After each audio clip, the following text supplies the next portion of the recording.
Good evening and welcome to the Carnegie Town Hall. The regular meeting of the City Planning Commission will be called to order and we will begin with a few introductory remarks. The City of Sioux Falls Planning Commission serves as an advisory board to the City Council. It is a responsibility of the Planning Commission to consider and make recommendation on land use and zoning matters. Conditional use permits and minor amendment requests will have final action here this evening, unless appealed to the City Council in writing within 5 days. Any decision made on preliminary subdivision plans or future land use amendment requests tonight will be referred to the City Council for final action at the third council meeting of the month. Any decision made on rezoning requests, major amendments, or ordinance amendments tonight will be referred to the City Council for final action at the first council meeting of the month. Council meetings are held at 7 p.m. here in the Carnegie Town Hall and are televised. Any action taken here tonight on a final development plan is final. The Planning Commission will first approve the consent agenda and then the regular agenda. In order to place certain non-controversial items on the Commission's consent agenda, planning staff and the Planning Commission applies the following criteria. First, the request conforms with the City 2015 Land Use Plan. Second, the planning staff recommends approval of the request. And third, there are no audience members present or written comments received in opposition to the request. And fourth, the application meets all conditions and requirements of the ordinance. Once the consent agenda items are approved, you are free to leave. For the regular agenda, the following normal public hearing procedure will be followed. By first requesting planning staff to present a brief report on each item. Second, the petitioner will be requested to come forward and make a statement or answer questions. After the petitioner, anyone from the audience who wishes to address a particular agenda item shall be recognized. Then, the Planning Commission will discuss the matter further and take appropriate action. We ask that anyone addressing the Planning Commission other than staff move to the podium microphone, identify themselves, and state their address for the record. Please limit your comments to less than 5 minutes.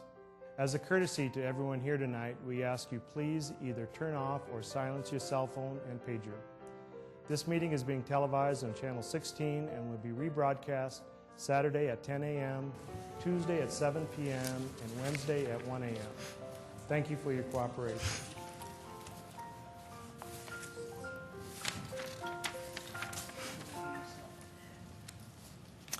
Good evening. Before I read the consent agenda items, I'm going to read an item that was received and filed. It's R 2006-09-28, conditional use permit in the I-1 Light Industrial District to allow a contractor shop and outdoor storage without screening at 1935 East 60th Street North, and it was reviewed by staff on October 12th, 2007, and there's no change in the status. On to the consent agenda. Item number 1 is approval of the October 3, 2007 minutes of the regular meeting. Item 2 is plats. Item 3, an ordinance of the City of Sioux Falls, South Dakota, rezoning property at West 60th Street North and North Westport Avenue from the AG Agricultural District to the C2 General Commercial District and the I-1 Light Industrial District. Petition number 2007-10-01 and amending the official zoning map of the City of Sioux Falls. Item 4 is an ordinance of the City of Sioux Falls, South Dakota, a major amendment, petition number 2007-10-08 to Chapter 15.45.070, Plan Development Districts, Northridge PD at North Marion Road and West Maple Street, allowing changes in land use as reflected in the revised sub-area map and amending the official zoning map of the City of Sioux Falls. And item 5 is an ordinance of the City of Sioux Falls, South Dakota, amending Appendix B, the zoning ordinance of the revised ordinances of the city by revising the screening requirements for outdoor storage. And that's all the consent agenda items. Is there anyone from the audience who wants to move any of those items to the regular agenda?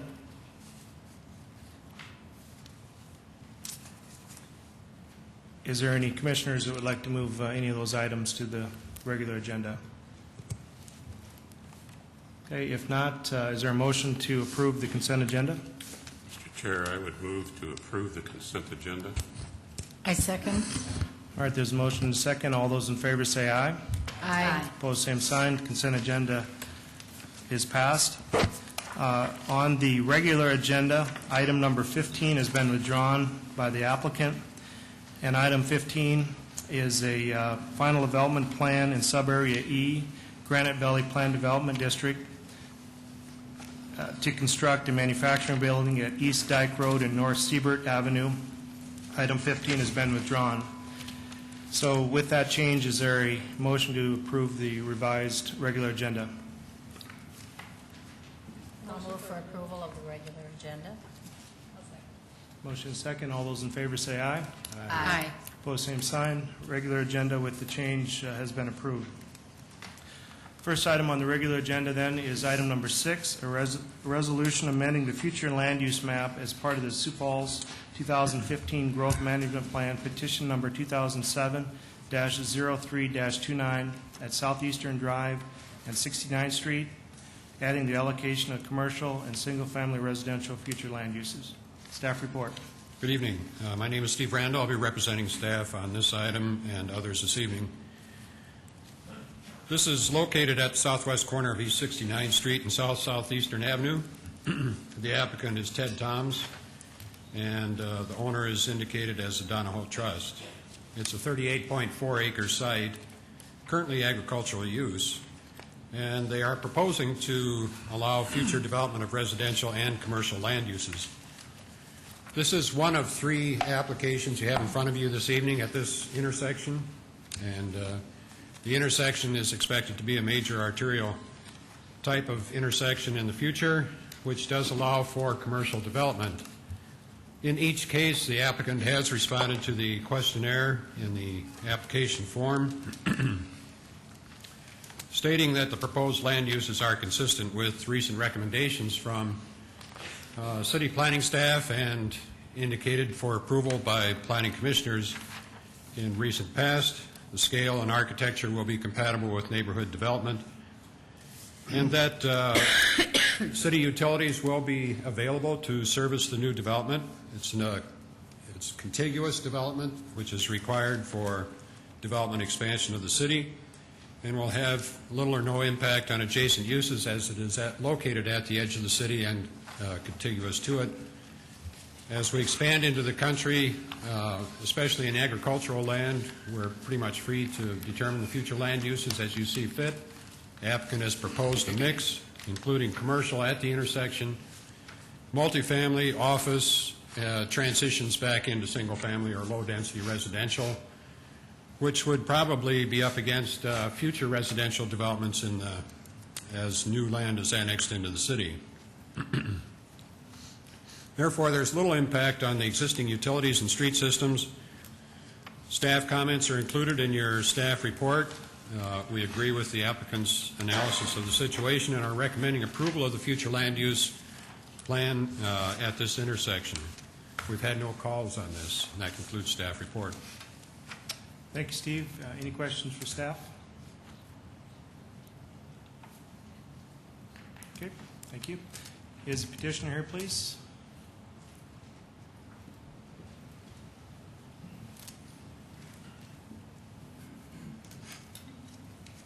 Hi, Ray Pearson with Sayer Associates, 216 South Duluth.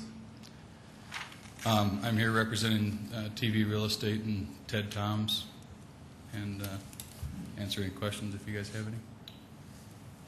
Any questions for Ray? Okay, I guess not. Thank you. Anyone from the audience care to speak on this item? All right, if there isn't any, is there, can you come to the podium, please, and state your name and address?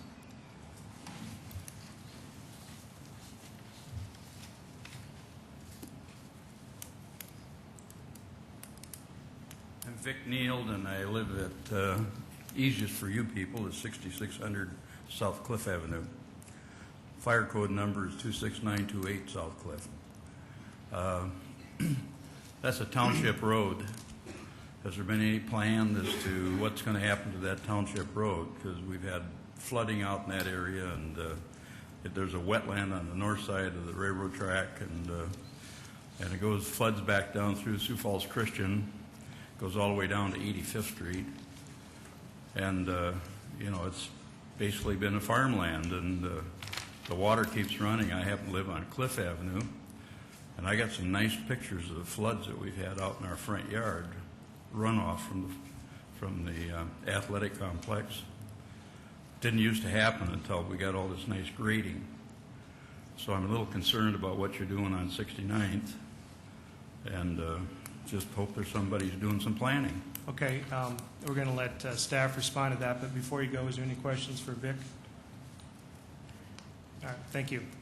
Steve, would you care to comment on the road, if there's plans on? The roads are included in the major street plan of the 2015 comprehensive plan for future development. The design nature of drainage and such for future land uses is now being determined. By determining the future land uses and entertaining new applications for zoning and subdivision, those issues will be addressed by city engineers. Okay. Any questions for Steve while he's up there? All right, thank you. Anyone else care to comment on this item? All right, if not, is there commission action on item 6? I'll move for approval of item 6. Second. All right, there's a motion and a second. Is there commission discussion? All right, if not, all those in favor say aye. Aye. Opposed, same sign. Item 6 is approved. Item 7 is a resolution amending future land use map as part of the city, as part of Sioux Falls 2015 Growth Management Plan, petition number 2007-03-30, at Southeastern Drive and 69th Street, adding the allocation of commercial, office, institutional, multifamily, and single-family residential future land uses. Staff report. In this application, we have the same applicant and owner. It's a 25-acre site, but now we're moving to the southeast corner of the same intersection of 69th and Southeastern. Proposal is to develop the property with various land uses to be compatible at this location of a minor arterial intersection. Those land uses are indicated in your plan and in your report. The same reasons are given by the applicant for each of the items addressed on the application form.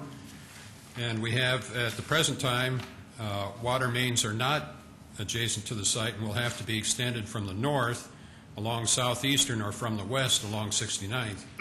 The city has not programmed these extensions with the current CIP, so the developer is going to have to acquire water at their own timelines. It's pretty much the major comment from engineering. Otherwise, we've had no calls on this application, and we're recommending approval. That concludes staff report. Questions for Steve? Mr. Chair, I've got a question regarding streets. Would both 69th Street and Southeastern be potentially programmed as arterial? That's correct. Thank you. Any other questions? Okay, thank you. Is the applicant here, please?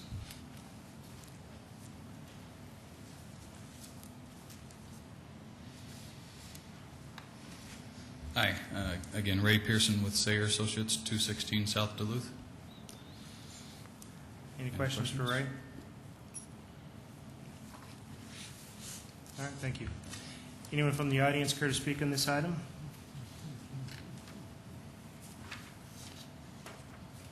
All right, if there isn't any, is there commission action on item 7?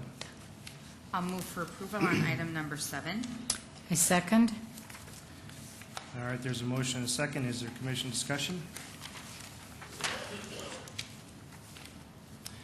If not, all those in favor say aye. Aye. Opposed, same sign. Item number 7 is recommended for approval. Item 8 is a resolution amending the future land use map as part of the Sioux Falls 2015 Growth Management Plan, petition number 2007-03-31, Southeastern Drive and 69th Street, adding the allocation of commercial, single-family, and transportation utility future land uses. Staff report. And for this application, we'll move to the northwest corner of the same intersection, same applicant, same owner. This is the largest parcel of the three applications, 76.9 acres, currently agricultural uses. And the same proposal is being made for the mix of uses, justifications, responding to the questions on the application form.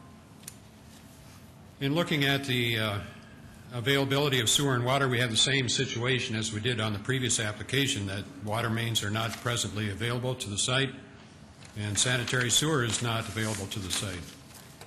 It is planned for the future, and the future land use amendment is also going to require, at the recommendation of the city engineers, a full traffic impact study on this intersection, as the land uses as they are approved are being added to the comprehensive plan for the city and may have some impact on the major street plan at this intersection. That plan, or the traffic impact study, if it's decided is negligible, can also be waived by the city engineer.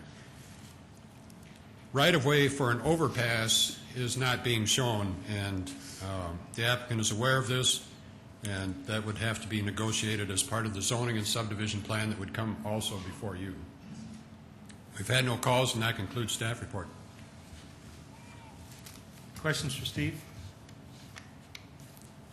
I'm assuming, Steve, that is for Highway 100? That's the correct. overpass you're talking about. Thank you. Is the applicant here, please?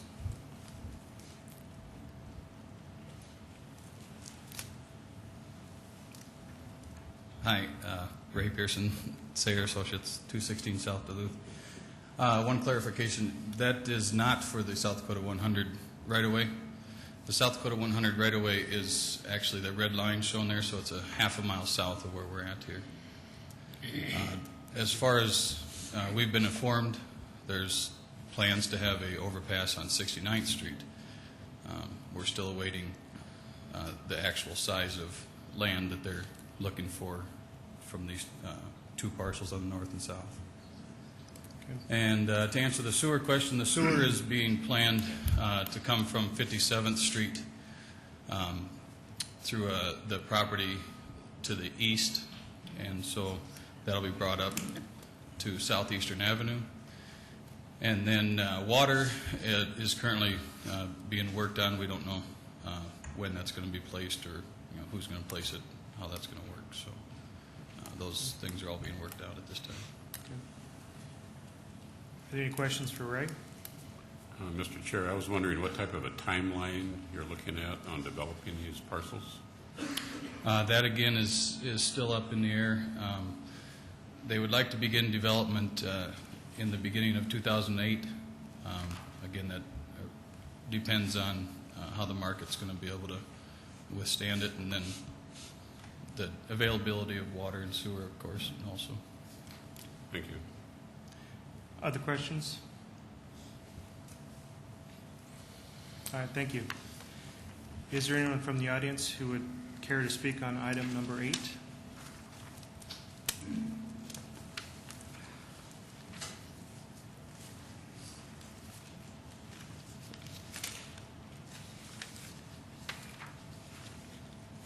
Vic Neild again, 6600 South Cliff Avenue. One of the problems we have in that area, you're right near the crest, and it goes right through the land that Doc Christensen had, and it goes back into the wetland right adjacent across the railroad track from this parcel. Now you're building an overpass down on 57th Street, and you've already found that the dirt is sinking underneath the overpass. And part of that's because there's drainage coming from this area right along the railroad track, and I don't think adequate drainage is being provided. And you're going to continue having problems if you don't take care of the drainage up through there. So I don't know if there's any plan for it, but the sewer line comes right across on Southeastern, cuts over by the Sioux Falls Christian School, and comes down to a lift station on Cliff Avenue, where it turns around and pumps it all the way back out to the river again. So that's also one of the considerations, but I don't know what your plans are for it. So I raised the questions. We're just tonight looking at future land use. Well, I used to be, I worked for the county engineer for Minnehaha County many years ago, did a lot of drainage area, replaced a lot of bridges because they got washed out. We seem to be doing the same thing in Sioux Falls. Go ahead and build a street and then later try to fix it. So I'm just asking you to take a look at them. Okay. Hang on just a second, Vic. Have you Good. spoken with Have you spoken with anyone at City Engineering relative to your concerns? Oh, a few times. Okay, You know, which street do you want? gotcha. Thank you. Any other questions for Vic? Thank you. Anyone else care to speak on this item?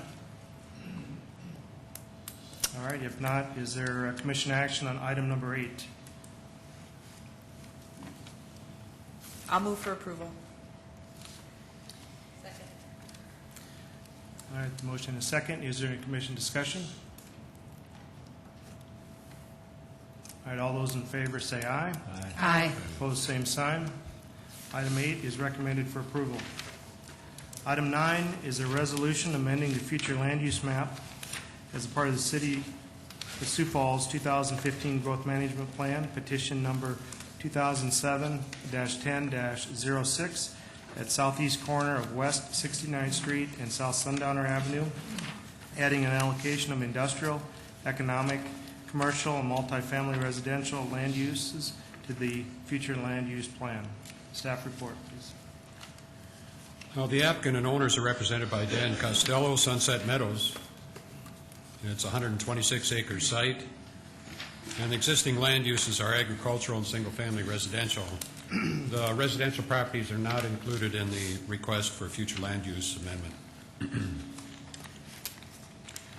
The applicant states that the land at this location will have sanitary sewer and water available in the future. There are plans by the city to service this area.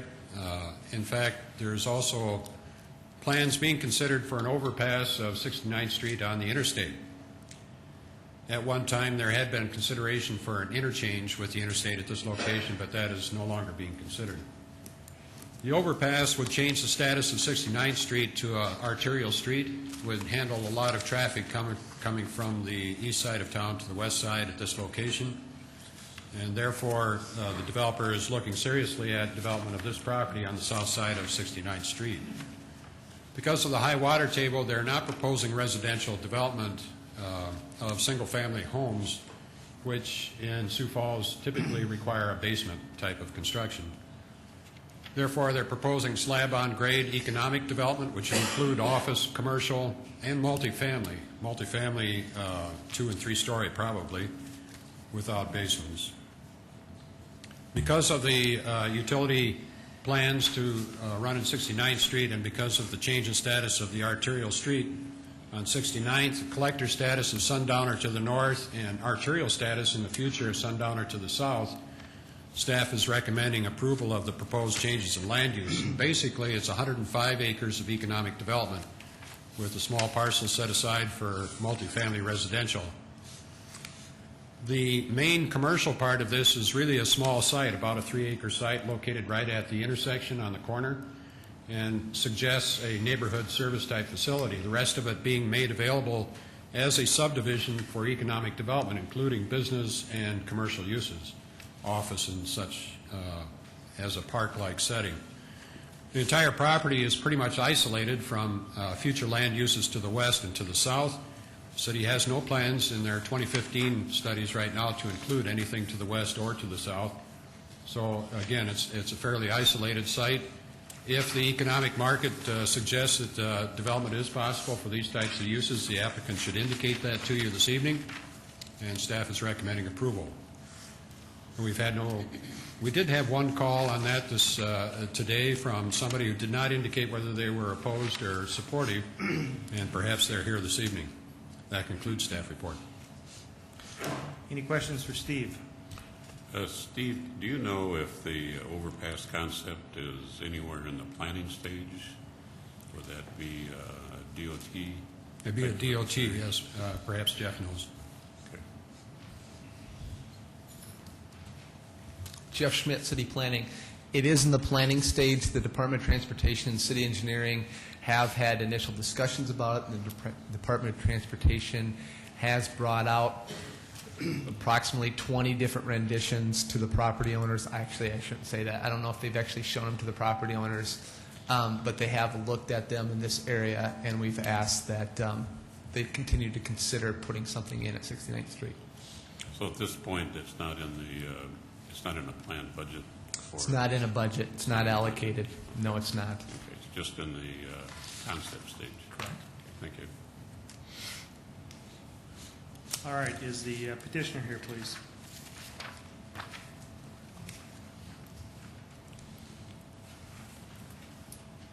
Good evening. Dan Costello, 4709 South Bitterroot Place. The only thing I have to add is we do have sewer on 69th Street. We obtained an easement from the adjoining landowner and extended the sewer up to 69th Street, abutting our land there this summer. And water's already present. Okay, any questions for Dan? Guess not. Thank you. Is there anyone from the audience who would care to speak on item number 9?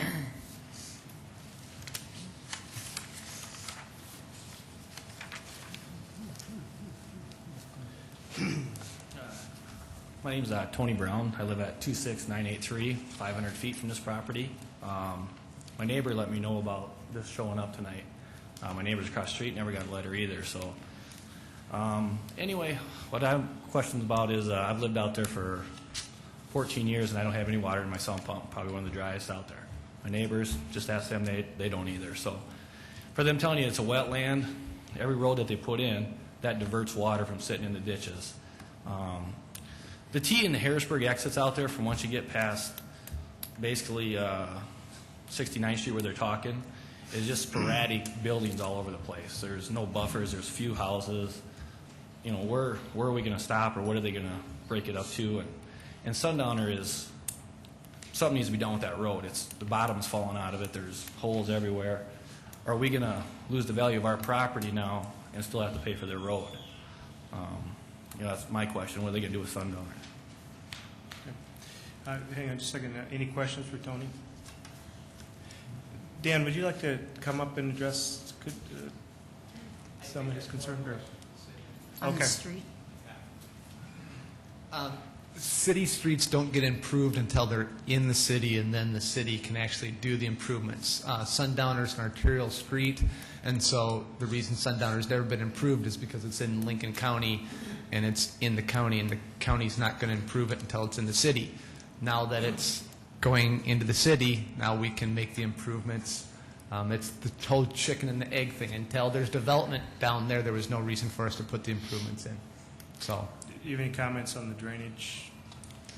Steve addressed that issue, really. I mean, we looked at it, and we don't want to necessarily have basements in there to raise the water table. We want to have slab on grade, and any development that they take place, we have best management practices. We use that really term loosely. We call them BMPs, where this applicant would have to address their drainage on site, and they could not have any more flow going off the site than is already existing.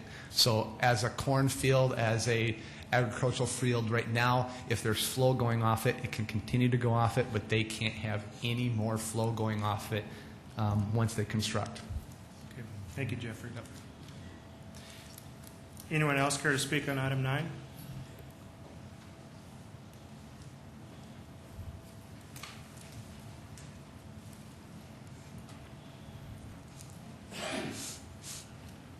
Yeah, my name's Mark Kenyon. It's 26912 Sundowner Avenue. I'm in that little cut there. And anyway, my big question is basically the traffic. If 69th Street and overpass would be nice. But as far as Sundowner Avenue, inside city limits, Sundowner Avenue, I've taken the bottom out of my car once, knocked the muffler out. The roads are not taken care of by the city. It's still gravel, they're not paved. That's about all I've got to say. Okay. Any questions for Mark? Thank Mark, you. did you understand what Jeff said, that currently that's a county road, now it'll come into the city and be up? But, well, within the city limits, is that a city road in city limits? Just coming into the city? Like within the past 6 years? Well, because that city limits sign has been sitting, I was under the impression the city limits was on 69th Street. Correct. Okay, So so, the section that's not done is the section that's right here. right, well, from the pointer Yep. at the intersection, which is city limits, To the north. to, see that driveway go up north? Yep. Go north up to there? Yep. That's all dirt. Correct. It's not taken care of by the city. It's Correct. full of holes. Yep. But that is city limits, or is Yes, that? that is city limits. We annexed Dick Ports on the left-hand side. Yeah. A lot of you remember when we forcibly annexed the Lincoln County Commissioner on the left-hand side. All right. Thank you. Anyone else? Item 9? Okay, if not, is there commission action? Mr. Chair, I'd recommend approval of item number 9. I will second. All right, there's a motion and a second. Is there any discussion? If not, all those in favor say aye. Aye. Opposed, same sign. Item 9 is recommended for approval. Item 10, a resolution amending the future land use map as part of the Sioux Falls 2015 Growth Management Plan, petition number 2007-10-13, at the northwest corner of West 85th Street and South Western Avenue from the single-family, multifamily, and office institutional land use to an allocation of commercial, office, institutional, and multifamily. Staff report. At this location, the applicant is proposing to change the 2015 comprehensive plan for future land uses to increase the area of commercial land use currently zoned at the intersection of West 85th and Southwestern, and to increase the areas of office, institutional, and multifamily uses currently allowed by the same zoning at this location for the purpose of land use transitions. The applicants are represented by Clayton Jameson and the owner by Tom Costello. It's a 30.1 acres, or excuse me, a 35 acre site for future land use that currently is vacant. As I mentioned, it's currently zoned for development, including a 23 acre parcel at the northwest corner of the street intersection. It was zoned to Boulder Ridge Estates PD planned development, and the underlying zoning district subareas within the PD show 3.7 acres of commercial, 11.7 acres of office, 7.5 acres of RD residential, and the remaining 12.5 acres currently zoned for single-family residential development in the RS1 and RD districts. And some of that is currently under development. The applicant is indicating that because of the change in status of 85th Street to a Class 1 arterial street, that the traffic loads on there are going to substantially increase and making the property more attractive to commercial development. Also, at the same time, the access locations along this heavy arterial street are going to change from what was originally planned in the subdivision and zoning plan, and so the applicant is proposing to adjust their land uses to accommodate the change in access locations. Generally, that's a summary of their application. They do intend to take an approach that they feel will be compatible with adjacent residential development on all sides, either through transitions or buffers, or by the character of development. The applicant has held a neighborhood meeting and indicated to the neighbors the type of development they would like to proceed with. Staff has received a couple letters in opposition, one from the Boulder Ridge Estates property owners and another from property owners on the south side of 85th Street.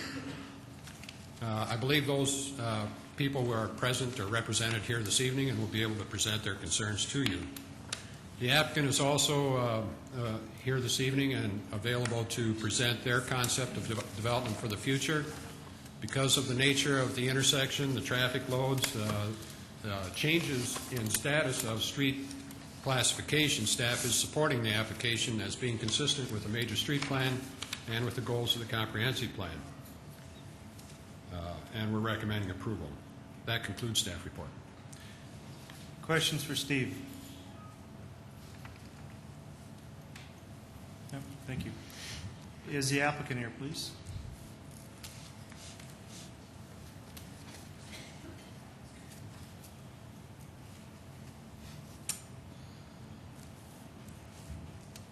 Clayton Jameson, 6309 Grand Prairie Drive. I live in this development, and what we envision is this neighborhood center that is a walking destination, as well as when we take in the traffic from 85th Street and Western, that it's handled in a neighborly way, and it isn't funneled through single-family housing, and it's a pleasant experience to go there. This is a high-end residential neighborhood, and we have a very high interest in keeping this compatible with that neighborhood. We had a neighborhood meeting, and we heard various concerns from the neighbors, and we're very willing to address those concerns. But we can't address them in this format. We have to wait until we go into the format of a zoning request, and we'll put that in the form of a PD where we properly buffer so that we are very compatible with the neighborhood. And we'll go farther with, we have extensive covenants in this area. We have another commercial development up on 69th and Western, and we have a very extensive covenants for the commercial as well. So I know there'll be concerns from the neighbors, but I can't address them just yet, and we'll have continue with neighborhood meetings so that their concerns are addressed in how we come forward with the PD zoning in this area. Any questions? Questions for Clayton? Mr. Chair, Clayton, would this future land use development and ultimate development respect the new access requirements of a quarter mile? Yes, sir. We'll feed it in with a well-coordinated series of roundabouts that will direct the commercial traffic one way and the neighborhood traffic another way. And then, as a part of the rezoning, the sub-area regulations for each designation would be reviewed with the neighbors? Yes, sir. Other questions for Clayton?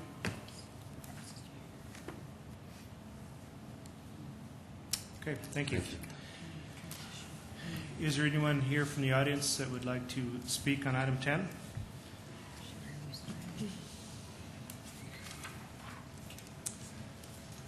Hi, my name is Tom Wilcox.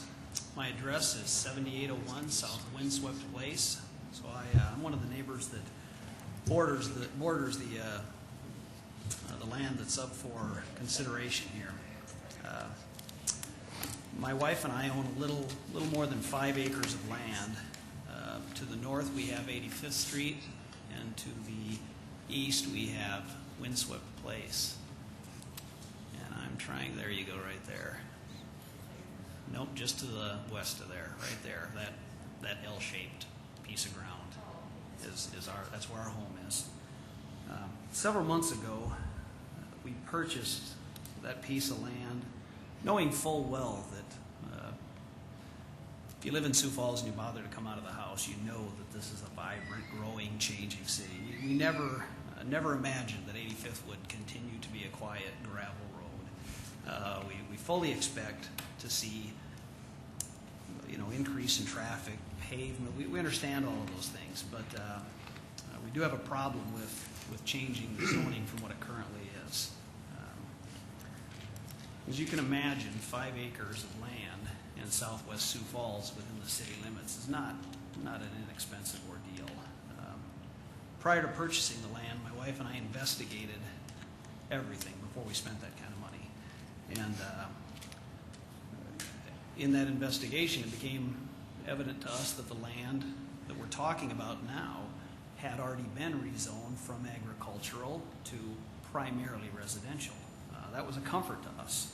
That helped us in our decision-making ability. Phew, good. They've already addressed the issue, and it's going to be residential. We didn't see residential to our north as having any negative impact on us or our new neighborhood. So we moved ahead. We bought the land. We built a 4,500 square foot home with an outbuilding. We did a lot of improvements to the property. You can imagine building a 4,500 square foot home on 5 acres in southern Sioux Falls takes a big financial commitment. And we made that commitment based upon the information we had. Well, then last Wednesday, I attended a neighborhood meeting hosted by Clayton and kind of explained to us what it was he had in mind. He has a little over 2 acres. I think I heard tonight it was maybe as much as 3 acres on the corner that is currently zoned commercial. His proposal is to increase that by 10 to 12-fold, including the office institutional areas that he's proposing. That met with some resistance. Clayton did try his best to gain our support by explaining everything. He did seem to forget to mention that this would be considered tonight in front of you all. We found out about this by stomping around in a freshly cut bean field reading notices. So now we're faced with the possibility of a new commercial development replacing the homes that we were anticipating as neighbors to the north. If this rezoning is approved and we've got strip malls and convenience stores to the north, the financial commitment that I personally have made is going to be dramatically impacted. Again, you can imagine the kind of money I spent on this deal. You'd guess low. I know I did. Cost a lot of money to put that house up, and the value is going to go down if you approve this request. In fact, had we known this was on the horizon, never would have bought the land, never would have built that house. Any change to the existing zoning, in my mind, is just unacceptable. And I'd ask that you do the right thing and deny this request. Leave the zoning as it is. Okay, questions for Tom? Mr. Chair, Tom, this land has never been zoned. That's the next step after the land use amendment. The land. There's no zoning on this property. It's indicated in the 2015 I'm plan. hearing some whispering behind me that possibly there's some misinformation. Just a quick correction. A part of the land that's being proposed for future land use amendment has been zoned, and it's zoned in a planned development district, Boulder Ridge. Which part, Steve? At the corner going back to the north and to the west. Shauna is circling it. And it's RS1 to the north of that. Why are we doing a future land use amendment if it's already been zoned? Because it wasn't included in the comprehensive plan at the time it was rezoned. And by ordinance now, we have to do a future land use amendment to proceed with zoning.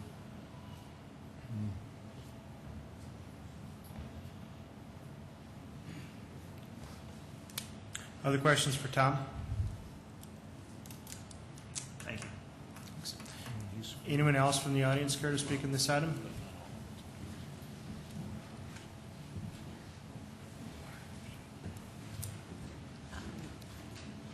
Tammy Veek, 7604 South Ridgestone Drive. I'm here speaking on behalf of the 3 homeowners who actually have homes at Boulder Ridge right now. Do you have my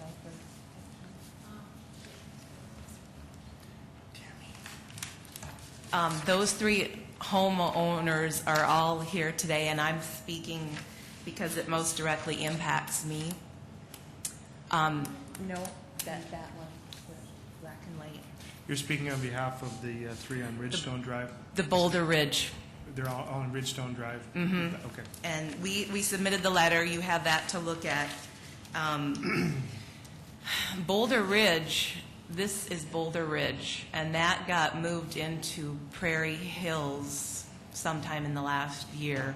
The 3 homeowners that actually have homes there right now are down, I live right here, 2 lots, and then there are 2 more homes right next to me.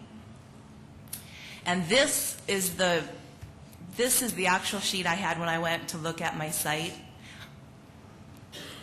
And it shows about 3 acres of commercial land down here in the corner.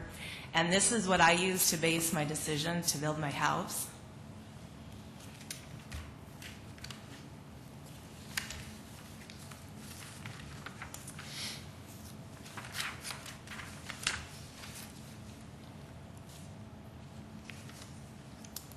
When it switched to Prairie Hills,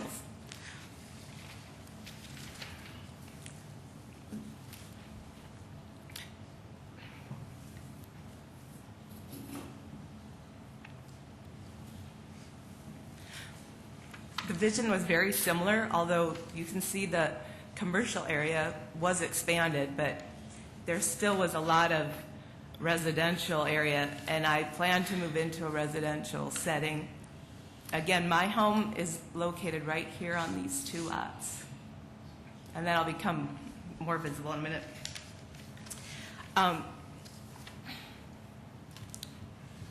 We can go to the picture. I just included a couple.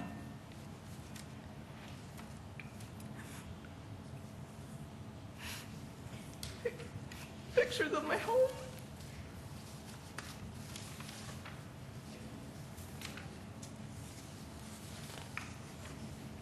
I'm sorry.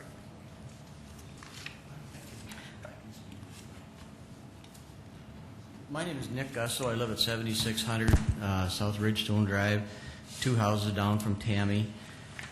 And we also are very concerned. We spent a lot of money a year ago building a house up in that area.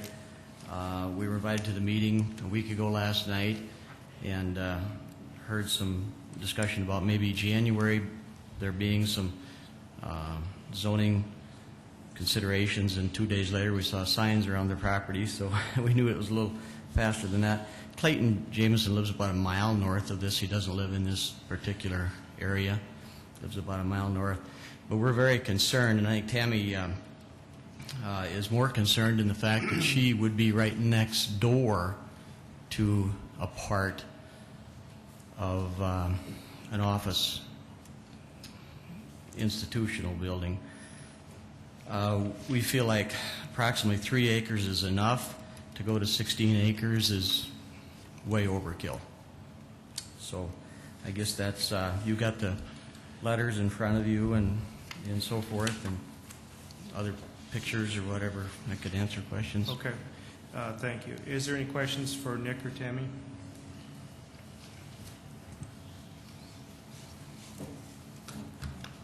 Can we put up the last picture? The one right there. This is a mock-up that we got a couple days ago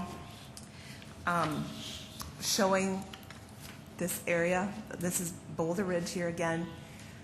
This is the corner of 85th and Western. This right here is where my house is. You can see the 2 lots. And where this has been superimposed onto other individual residential lots. And as you can see, my house will be sitting right next to offices, right next to me and right behind me. And for me, this is unacceptable. I would have never purchased this land and built this kind of a house. Thank you. Is there anyone else from the audience who would care to speak on this item? I'm Lisa Beek. I'm Tammy's sister. I also live at 7604 South Ridgestone. And the investment we made in this home was huge. We planned to live here for a long time. And we took a leap of faith that the plans that we saw when we purchased the home would remain that way. Of course, we also know Sioux Falls is a growing community and keeps extending out. But we saw that it was already zoned, and there was a lot of residential areas around us. We were in a residential neighborhood. I would like you to...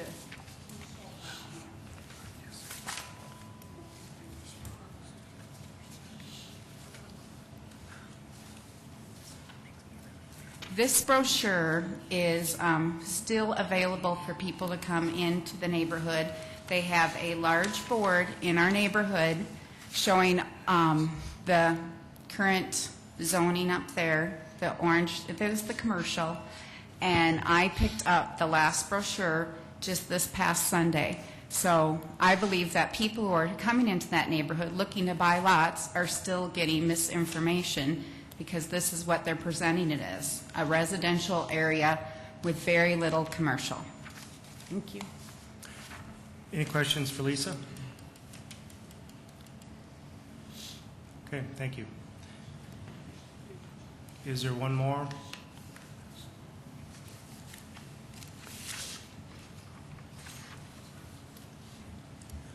Good evening. Thomas Olson, 2409 West 85th Street. My wife Joyce and I purchased our existing home at this location approximately 15 years ago. At the time, I visited at length with City Planner Steve Metley, and Steve envisioned, and the 2015 plan showed residential development to the north of our location. That would be the north side of 85th Street, with a small commercial area on the corner of 85th Street and Western, totaling somewhere around 3 acres. That'd be the northwest corner.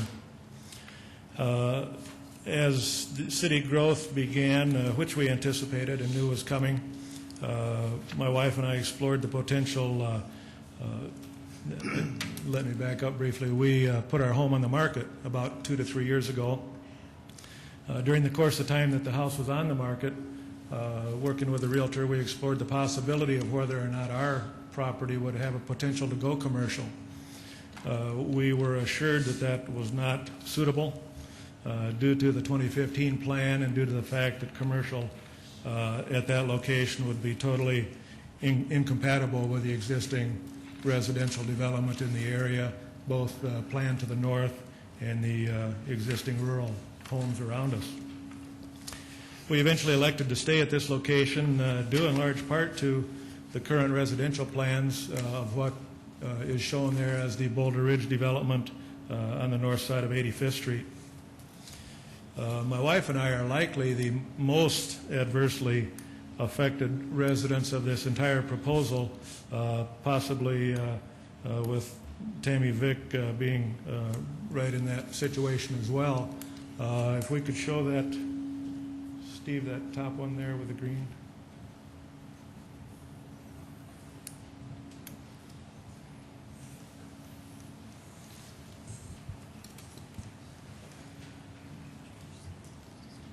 Okay.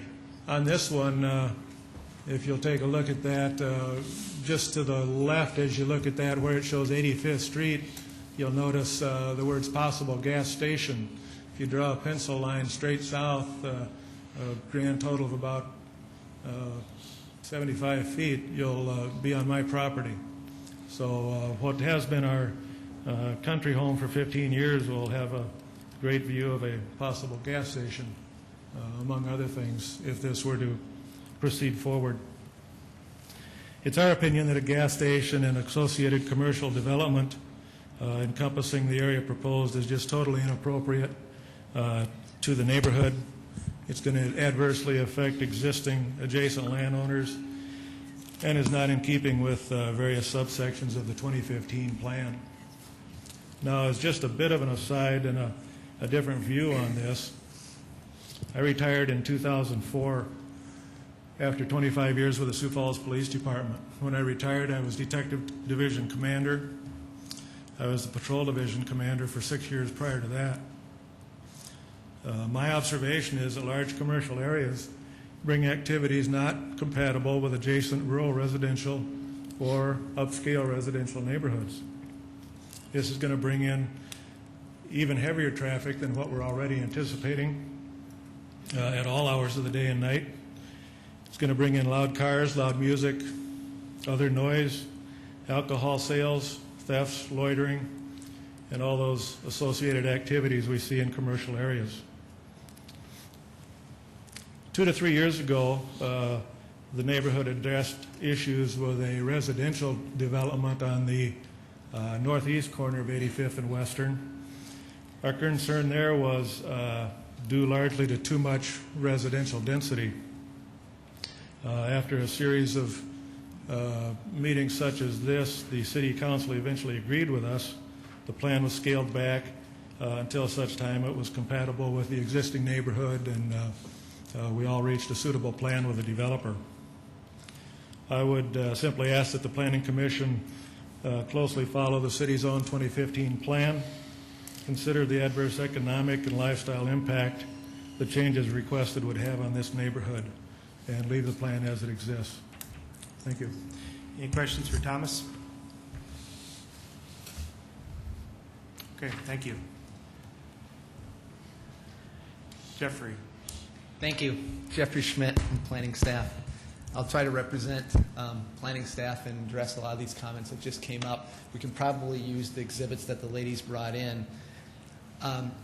This is a very difficult issue to understand and try to bring everything together in one point. The first thing that we need to try to talk about is, yes, this is a land use discussion tonight. This is not the zoning discussion. The difference is that this is first the plan step before we change the law. And we've had, I think we had 4 future land use requests before this one, and then the next items that we have on the agenda are the zoning. From the exhibit that the ladies have up in front on the screen right now, this 300 by 300 foot corner that Mr. Olson also represented and talked about, that is accurate. That's what we used to show on the future land use plans, as well as what we show on the zoning maps. The problem that staff is having now, and Planning Commission's been dealing with now for at least a year and a half, is that when they show these 300-foot corners, and you can show it on the land use plans too, is they can't get access to those intersections. The reason why they were 300 by 300, and I think Mr. Olson can support me on this, is the driveways were at 300 feet by 300 feet. That's why they were always designed as 300 by 300 foot corners. That's where your driveways, that's where your access points are. This got approved that way as a lot and block layout. Now when the property owner, Mr. Jamison, has come in and asked for his access points, he can't have driveways there. His first driveway is up here at this point. His next driveway is over here at this point.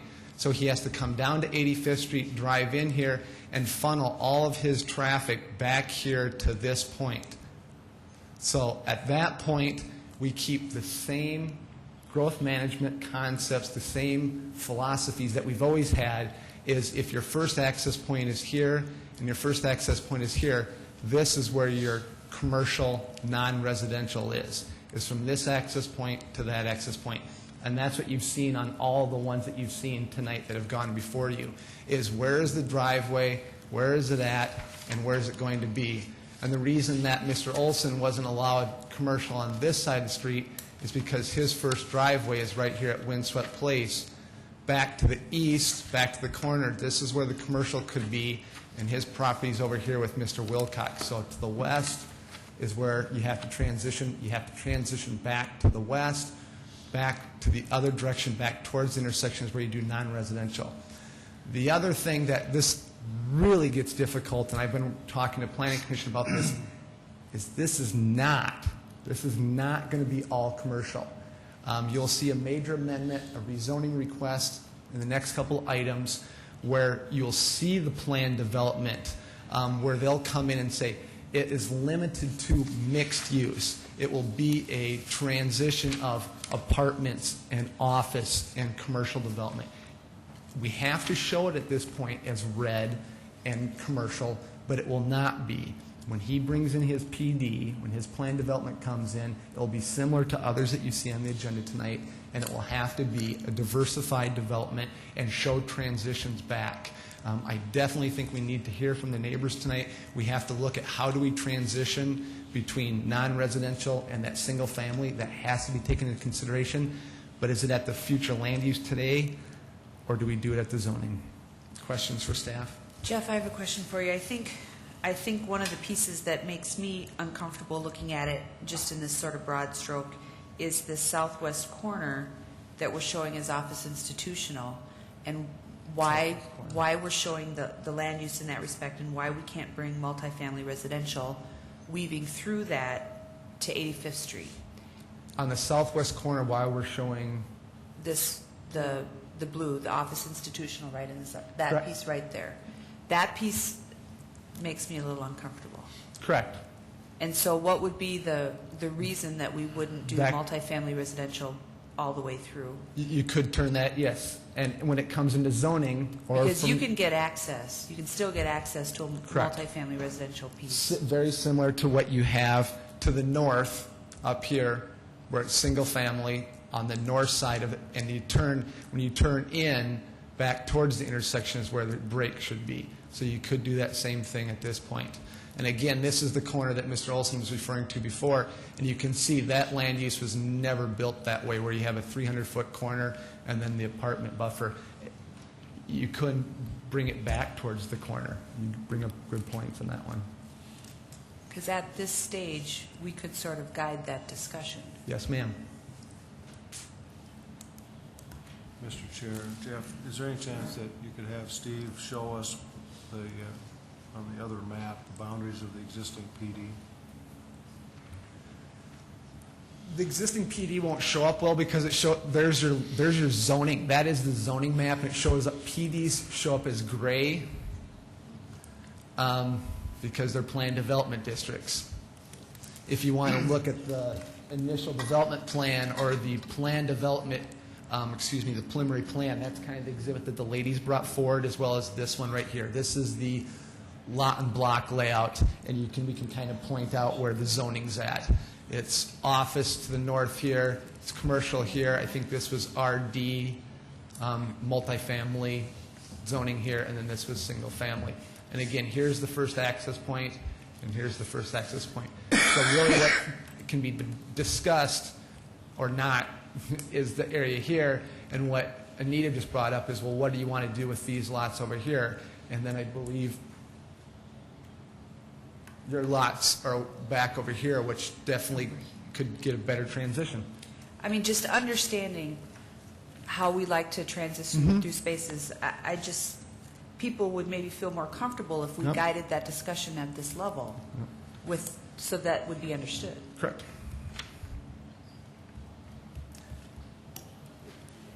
All right, other questions for Jeffrey? Well, I don't know if this is a question for Jeffrey or maybe Comment. a follow-up to Anita. How do you guide that discussion at this point? This is a land use issue. However, some of this land has already been zoned. So how do you separate a land use conversation from a zoning? And if I understand right, this part of this is already a PD, right? So we're laying over a land use amendment over the top of some land that's been zoned and some land that's into the PD, so I'm having a hard time separating that. But I think following up on Anita's comment is how do you guide that? I understand that the landowner and the petitioner is somewhat locked in what's red and what's not, and so that a large amount of red real estate is going to raise some flags, and I certainly understand how that could impact the neighbors. However, I'm not clear on how we could guide this process so there is a win-win for everybody and less impact for the neighbors.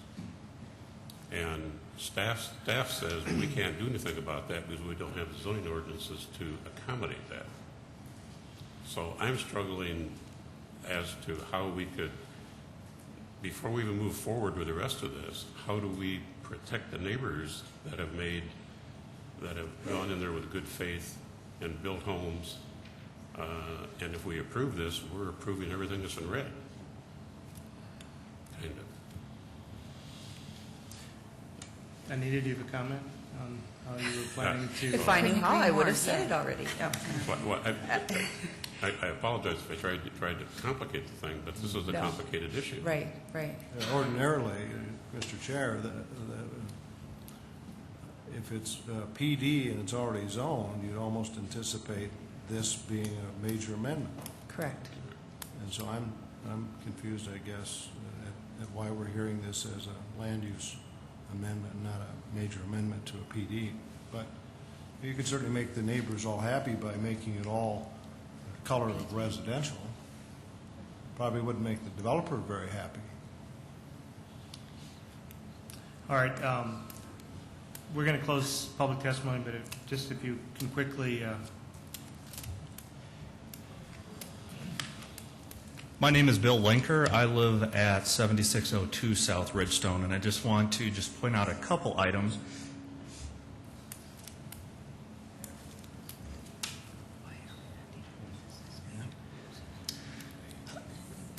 The piece that's going up right now was a piece that was handed out at the community meeting last week, and it does show different access points. So maybe this is out of date already compared to the piece that we were just looking a little bit earlier. From this standpoint, the access point is much closer to 85th and Western, that corner. So if we're looking commercial, I think there would be access to that commercial from that standpoint. I guess that was going to be one comment I wanted to make. My other comment is, Mr. Jameson may have very honorable intentions, and I am certainly not questioning that in any shape or form, and I don't think any of us are doing that. But this Boulder Ridge has actually changed developers, I believe, 3 times in 5 years. And so one of the large concerns that we do have is if it does go this direction, if Mr. Jameson does make the decision to sell and it gets in the hands of another developer, how's that other developer going to handle it once it has been moved towards and everything is in print saying, commercial, office, et cetera. So those would be my comments. Any questions for Bill? Thank you very much. Thank you. We'll close public testimony on item 10 and look for commission action or commission staff. discussion. Oh. Jeffrey?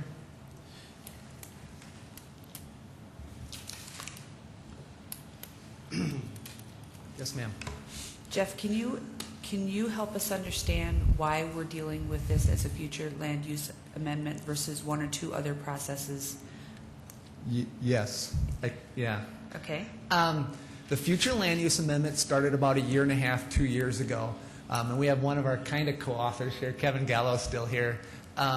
So at that point, we were going through dollies. But really what we were looking at was vacant ag land. That was the intent for it. When you brought in vacant land and it was not consistent with the future land use map, you had to bring a future land use amendment. The ordinance is still written that way. If it's not in compliance, if it's not the same as what the future land use says, you need to go forward and do a future land use amendment. But this is not vacant land. Correct, but that's not the way the ordinance is written. So at this point, there's your exhibit. It shows that you're going to have, a 300-foot corner for non-residential, and he needs to propose more than 300 feet because he doesn't have access at those points. What he's been told by engineering is he's going to have these other 2 access points. So when he comes in and says, basically, we're getting to the next step first, where they come in for their rezoning request. They come in with their major amendments and say, based upon these rezonings to major amendment, we want to do this type of zoning. We go, you can't do that because it doesn't comply with your 2015 future land use. You have to do that first. So that's why you're seeing it.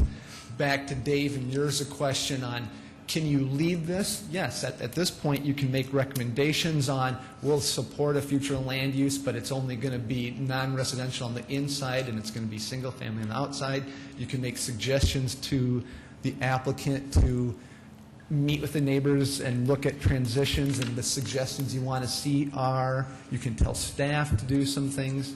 I mean, you're looking at this from a future land use standpoint, and if, just as I referred to earlier, if they want to come back in and rezone it to build non-residential where some of that yellow is shown, they would have to do a rezoning, a major amendment, which addresses your blue area on the west side, which addresses their issue. They can't do office on the west side at this point because they need a major amendment.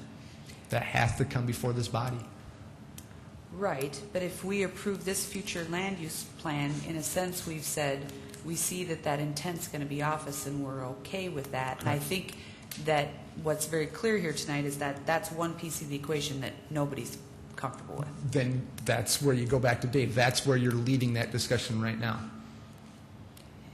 That's not staff's. That's what we can agree to that, but that's where you want to start leading that discussion now. So at this point, if the map isn't reflective of how we feel that land use should Yes, transition out, we should defer it to allow a resubmittal of that map that might Request the have. applicant to come forward. I think that's what I'd like to do. Clayton, can you come back up here, and can you put that Wilsey map that was just up there?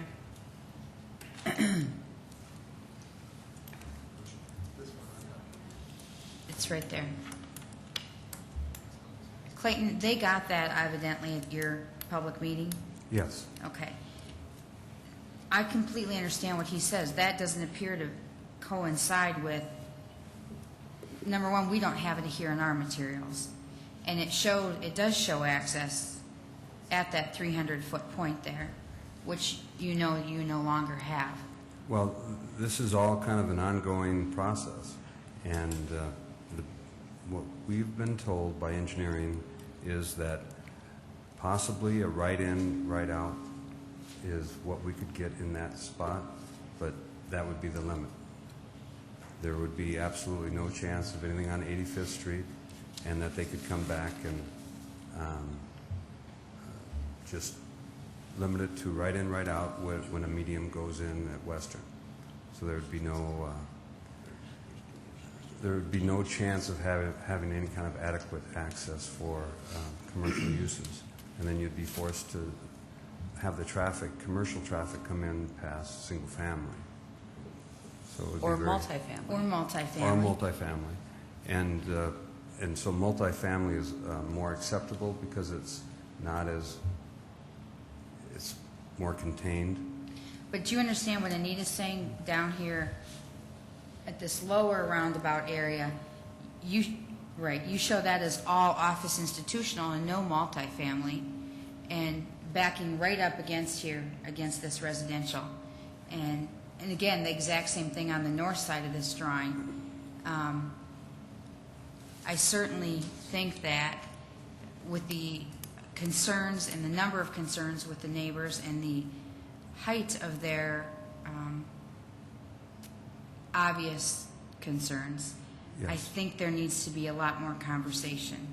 Well, and I intend to have all that conversation, and if I can help at this moment, I'll gladly amend that to multifamily, that lower corner. I own the land up on the northern part. I own all those lots, and I'm controlling that construction through my covenants. And so I was fine with office, but I can see where that comfort level isn't there yet with her, and I'll absolutely respect that and change my request at this time to multifamily in that location. And I know there's a lot of work to do here. And in this meeting we had last week, a lot of the same concerns came up. I would have addressed them if I could have at this level. And I promised them that I would when we went to the zoning level, and that I would involve them in creating the plan development and the subzoning. And I would also welcome them to modify my covenants to go along with it. And so I have great respect for their place in life and their locations. And as a matter of fact, since that meeting, I knew that was the key location that had to be buffered. And we've gone through 10 different scenarios on buffering it, but it's a work in progress, and we needed to work with them to get what was comfortable with them. And I have a dilemma in that I would love to have it just be single family right along that border. And some of my limitation is the transition required. Now, in the past, I've zoned things RD to create that transition, but then sold the lot as a single family, limited to a single family with my covenants. And so that was one way to basically satisfy everybody, because then the person who bought that lot would know clearly that, yes, case in point, Quail Crest over on 57th and Cliff. There was this grocery store going to be built, now it is, and I had lots up on a cul-de-sac that were going to back up onto this commercial.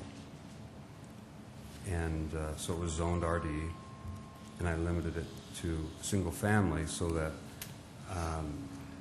it was still part of the neighborhood in that cul-de-sac, but the person who bought it would buy it cheaper, and they would have a commercial in their background. But then I worked with the commercial site ahead of time and to get the proper buffer built with landscaping, both on my lot and on their lot.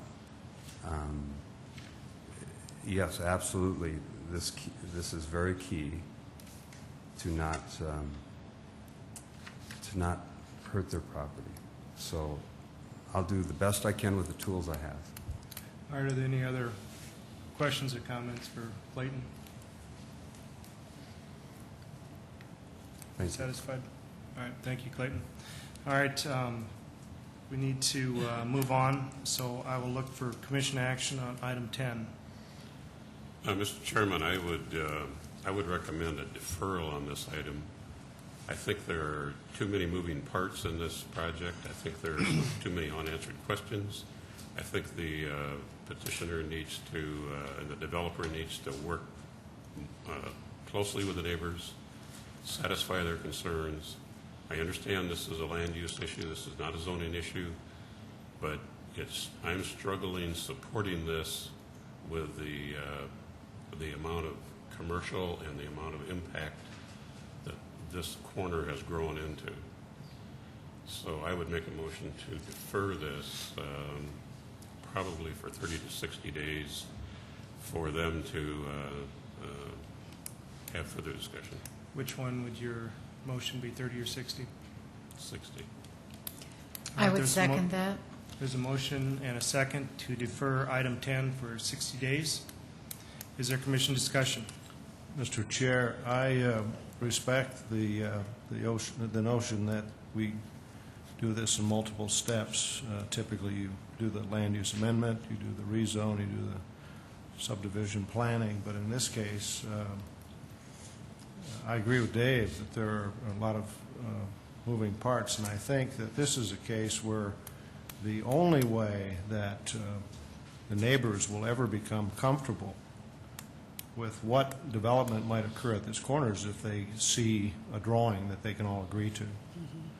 And so this will probably require Clayton and his staff to be very creative and try to define the best they can how this land can be developed, both for the benefit of the neighbors that are already there and neighbors that are still to come, and the other commercial, office, multifamily uses that might find a home here at some time as well. So I would support the motion.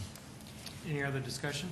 I would just add on to what Meredith says. I agree. I think they're going to need to take it to another step, because I can see why Clayton would think that a one level 8 to 5 office would have less impact than, say, an apartment building, and he's probably trying to think through that, but he's going to have to show it in terms of how that actually is going to play out in real development for anyone to be comfortable with what's going to happen with that land. So I would support the deferral to allow them to do that before we make any broad stroke decisions. Any other discussion? All right, on item 10, for a motion and a second to defer for 60 days. All those in favor say aye. Aye. Opposed, same sign. Item 10 has been deferred. Item 11 is an ordinance of the City of Sioux Falls, South Dakota, a major amendment, petition number 2007-09-10 to Chapter 15.45.070, Plan Development District, Dolly Farm Village, PD, at Powderhouse Road and Arrowhead Parkway, allowing changes in land use as reflected in the revised sub-area regulations and sub-area map, amending the official zoning map of the City of Sioux Falls. Staff report. Thank you. My name is Shauna Goldammer, and I represent planning staff here this evening. The major amendment changes zoning regulations for subareas G and I. The boundaries within the Dolly Farm Village represent changes to subareas E, F, G, and I within that zoning district. The proposed subarea boundaries are included in the Planning Commission exhibits, and the proposed subarea regulation changes follow the staff report provided to the Planning Commission as well. Also, this application includes a major, this major amendment includes a master sign plan, which will be discussed and asked for the Planning Commission to make a recommendation for approval. The applicant has also submitted a final development plan concurrently with this major amendment and the proposed changes of this initial development plan. The Dolly Farm Village Plan Development District regulations as proposed were referenced in the final development plan review, which Steve Randall will go over with you later this evening. Generally, the changes are proposed in areas approximately 1 block north of the proposed 18th Street. It's hard to envision because 18th Street's not currently constructed, but it does near the power lines on the west and South Dakota 100, or South Dakota Highway 11 on the east. Realignment of the streets is not significant, and that has been provided with an amendment to their preliminary subdivision plan and is being reviewed by the planning director and the city engineer.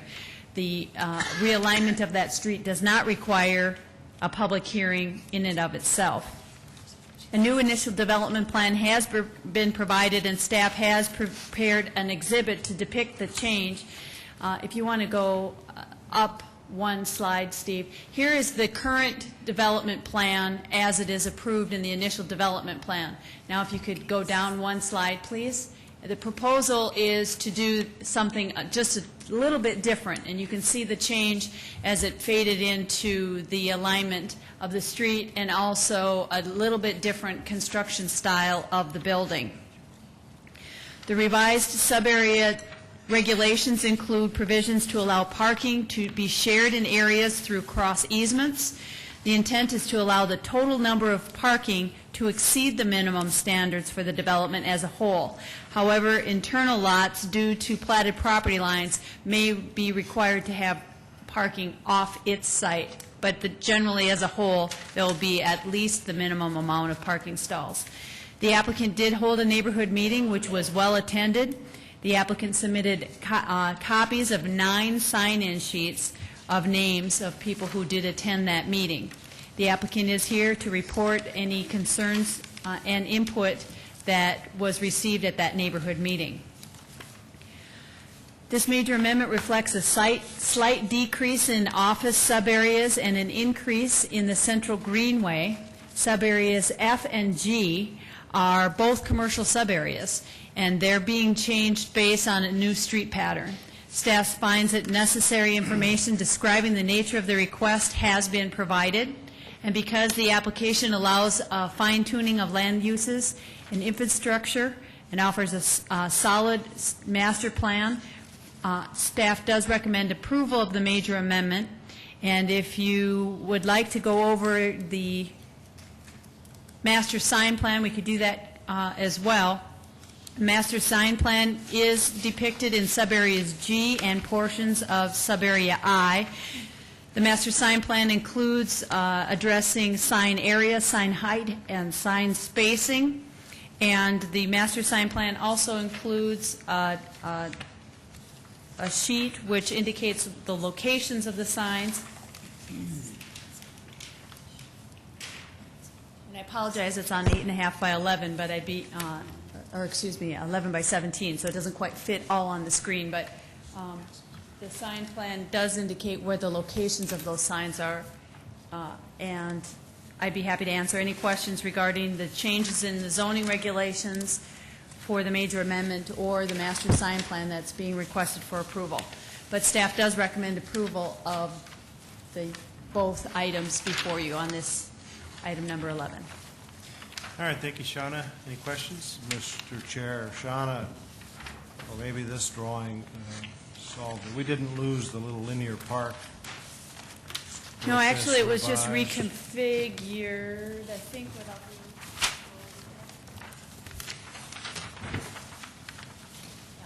If you can see, Meredith, the change, this isn't a very good exhibit, I guess. No, I can see it on this new site plan. It's hard to tell on the black and white, though.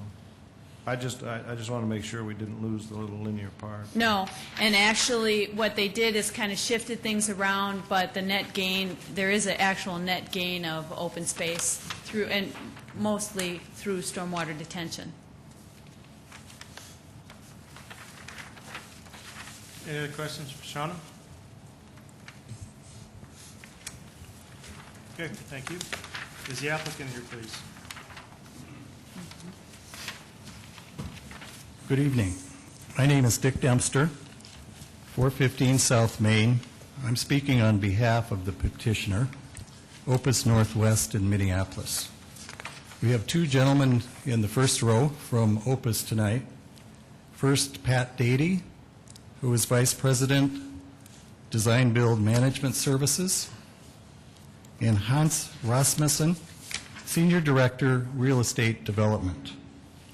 Also in attendance tonight is Don Scott, Vice President and Trust Officer of First National Bank, who has responsibility for this property on behalf of the Dolly family, and members of his advisory group, including Pat Schwabach, who's a civil engineer, and Craig Lloyd, who just passed out some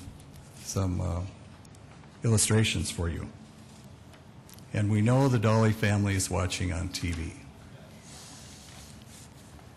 First of all, Pat and Hans want to convey that Opus appreciates the efforts of Shauna and Steve in the submittal process for the shops at Dolly Farm, which is what this will be called.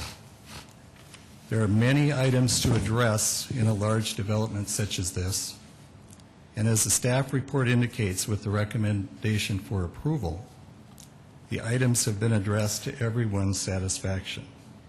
Opus is supportive of the staff report. I'd like to tell you about the public meeting that we had. It was at Rosa Parks Elementary School, which is on the Dolly Farm Village site. We had a great turnout. It was a nice Monday afternoon. We set up chairs in the main floor of the gymnasium, and before you know it, the bleachers were pulled out. And I think Shauna said we had 9 pages of people sign up. All the illustrations and the drawings that have been submitted for your review were blown up to board-size drawings and displayed around the room for everyone who came to see. We had a formal presentation that addressed each one of those boards, and then we stayed until the last neighbor wanted to leave and tried to answer questions. I'd say that the attendees were very supportive of this Phase 1 development. There were concerns expressed that I'd like to go through, and most of those had to do with aspects other than what we're talking about tonight. But in fairness to the neighbors, you need to know what some of those concerns are. When this development connects into the neighborhood to the west and the extension of 18th Street is put through, you will hear concerns from the neighbors about increased traffic through their neighborhood and their concerns about that. Now, we're not planning to do that at this point, but as you can see on the master plan, eventually we'll get to that point. There were several people who thought the roundabout that was designed was much too complicated. So we agree with that, and we're going to take a look at that. There was a person concerned about water drainage from construction activities around this site. And as you know, if you've driven by, Highway 100 is under construction, 26th Street is under construction, Rosa Parks School was recently under construction, as was Red Oak Drive. Now, there are regulations about keeping track of drainage during construction, and whether there was a lapse in that or not, we don't know, but there are regulations in place to control drainage during construction activities. There was also a concern expressed about the illustration that you have before you dealing with the proposed look of the retail center, specifically one of the stores that has a blue wedge on it. Now, keep in mind, this is just an illustration of the way this may develop. This isn't a prediction of who's going to be the tenants, but there was an objection to that store in that retail development. But going back to the general feeling of this public meeting was very positive toward the Phase 1 development, and that's what we're talking about here tonight. Shauna did a great job explaining the presentation on this project. We really don't have anything in particular to add except to say that Opus is excited about developing this project in Sioux Falls. We encourage you to ask questions and would appreciate your vote of approval. Thank you. Thank you, Dick. Any questions? Dick, you made a comment that some attendees were struggling with the roundabout concept. What part of that were they having? If you have a drawing that shows a detail of that roundabout, instead of just a simple circular road, there are lanes that are turning lanes and kind of weaving patterns that would have to go through it. I think it's just it maybe is, I hate to say this, Pat, maybe a little over-engineered. Trying to outsmart everyone driving through here where it's really a pretty simple idea. That was a concern. Thank you. Any other questions for Dick? Mr. Chair, Dick, this is major amendment, so this plan and these building elevations would come back to us as a final development plan? In a few items, yes. Now, in a final development plan version, we still don't have all of the tenants in place. This is an illustration that shows the character of the development, the style of the materials, the fact that the building planes move in and out, the parapet moves up and down. When this development was approved as a PD, you had a landscape architect from Omaha come up and talk about the material palette and the aesthetics and so forth. So where will we see all of those, that vernacular or that... we called it a kit of parts. Kit of parts. Yes. Where will that manifest itself in this development? We see the kit of parts being used as, and I think you'll see in the development of each of those storefronts. The palette of materials is being used, and Opus has used that to develop the drawing that you see. Yeah, I guess at this scale, it's really hard to tell, so I would suggest that at some point in time when you come back with a final development plan, we can compare what the original proposal was, that kit of parts, and how that those materials and aesthetics found their way into this development. Other questions for Dick? And Dick, maybe we should talk about this more in number 16, but everything that we're shown here in scale is falling within height restrictions, or? They are within the height restrictions, yes. Okay. So even at its highest level shown in these elevations, you're still falling within how the sub-area? That's correct. Okay, thank you. Anyone from the audience care to speak on this item?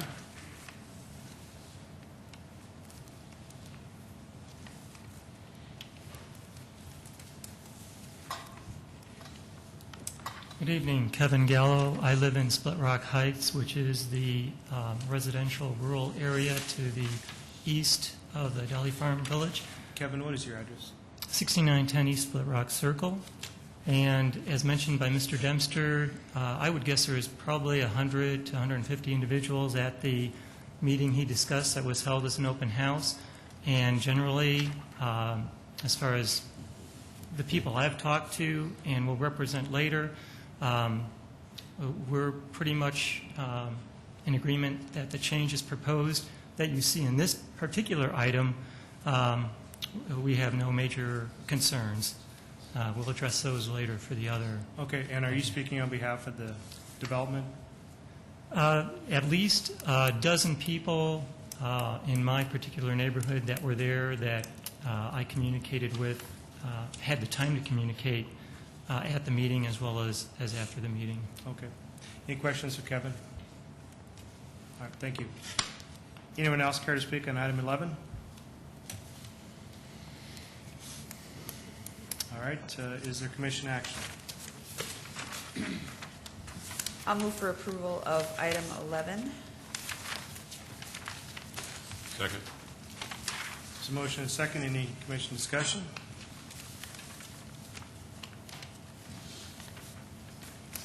All right, all those in favor of the major amendment, say aye. Aye. Opposed, same sign.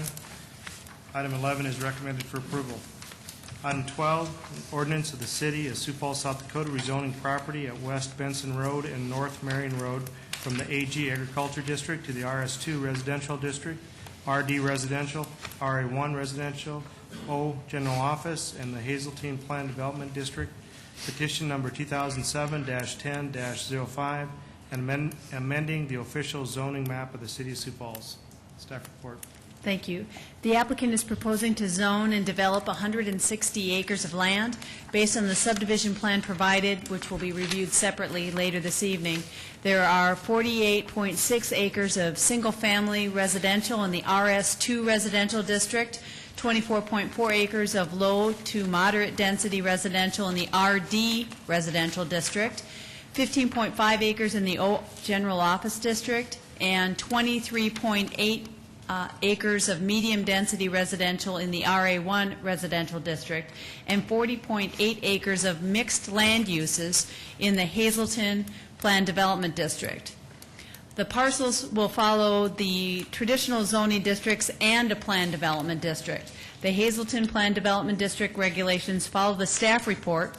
Hazelton Plan Development District offers a unique blend of land uses which will offer what we term in the planning world as an employment center.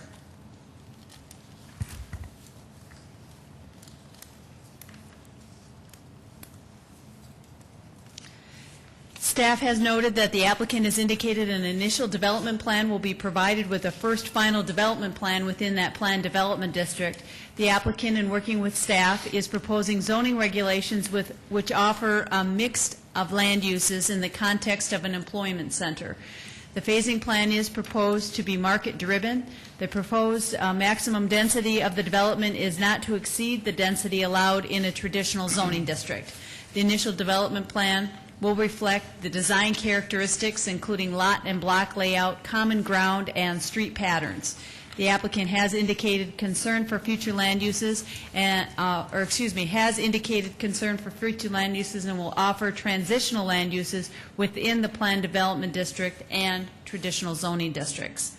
The request for rezoning has been provided through the planning office, and really for rezoning, all you need to do is apply. There's not a whole lot of standards, although within that plan development district there is additional standards that have to be provided in information. The rezoning to the plan development district has been provided in the context of the zoning ordinance, and the request is complete because the application allows for both traditional zoning and flexible land uses in the plan development district. Staff does recommend approval of the rezoning, and the regulations for the PD are in your staff packet, and I'd be happy to answer any questions. Questions for Shauna? Okay, thank you. Is the applicant here, please?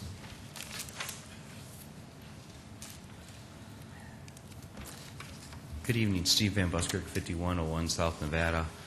I know last month we came in for the major land use amendment. I had a chance to make some comments there, so we've worked through some of the PD requirements that are mentioned in your staff packet, so I'm just happy to answer any questions if we didn't hit anything last month.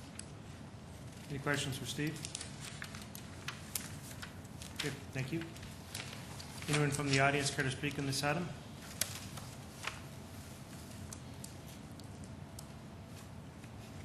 If not, is there commission action?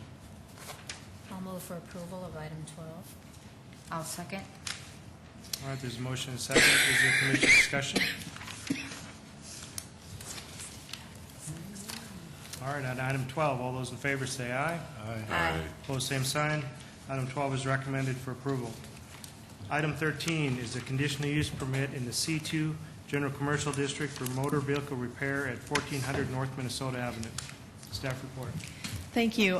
The conditional use standard for motor vehicle repair shops are as follows.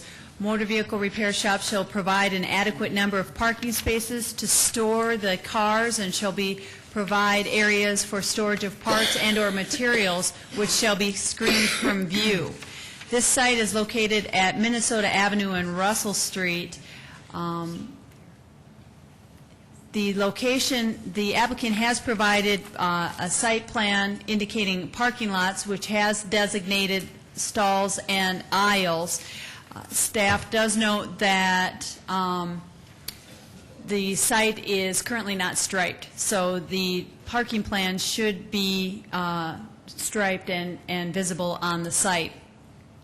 Originally, staff did ask for a condition of approval, including the South Dakota Department of Transportation letter indicating that access had been approved. I have received information that that particular intersection is now under the control of the city, and the city engineering office has indicated that the access on that site as constructed with the North Minnesota Avenue reconstruction is fine. Staff does note the site is very small. Although the plan depicts the required parking, there is limited area for car storage. Staff notes that the vehicles should be licensed when stored on the site. Additionally, the size is also limiting the area available for outdoor storage of parts, which is also a recommendation for a condition of approval.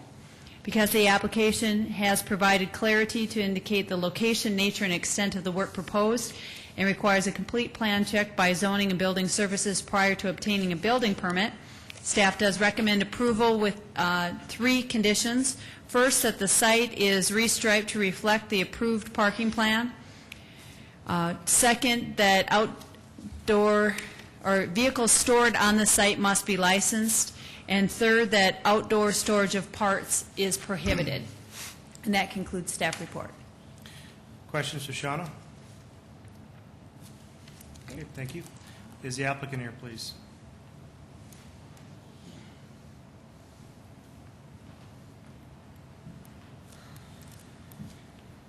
Hello, my name is David Heald, 7109 South Waterstown Circle. Have anything to add? Don't have anything to add. All right, any questions for David? David, you're okay with these 3 stipulations? No Absolutely, outdoor storage? not a problem. Okay, good. Thank you. All right, thank you. Thank you. Anyone from the audience care to speak on this item? If not, is there commission action on item 13? I'll make a motion to approve item number 13, subject to the 3 recommendations. 3 stipulations, okay. Is there a second? I will second. All right, there's a motion and a second. Any commission discussion? All right, all those in favor say aye. Aye. Opposed, same sign. Item 13 is approved with 3 stipulations.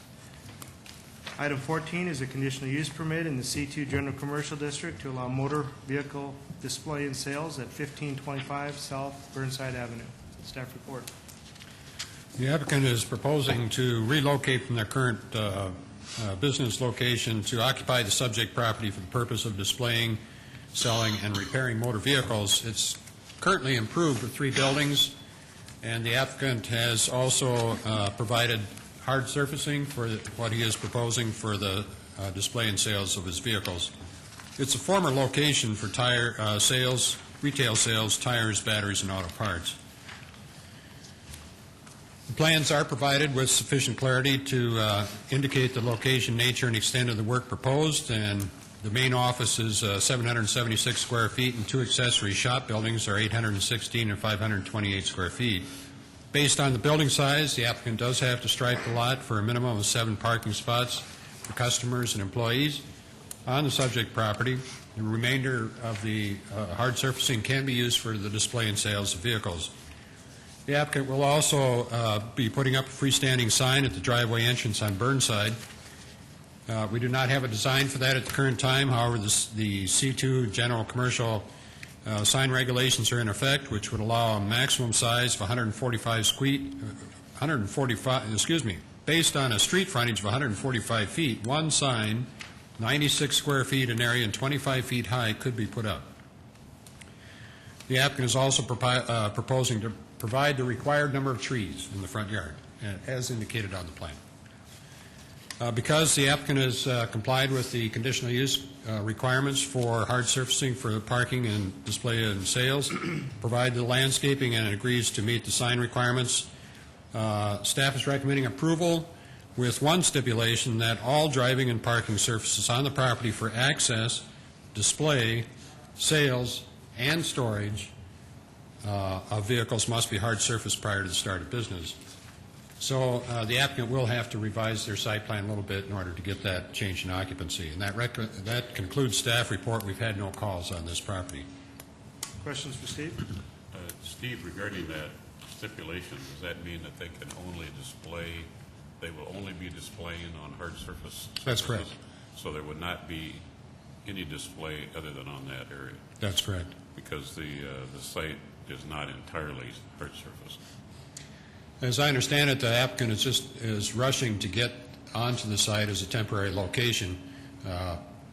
Perhaps they could respond to that question as far as future expansion or future capacity.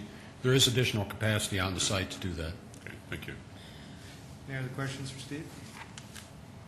Thank you. Is the applicant here, please?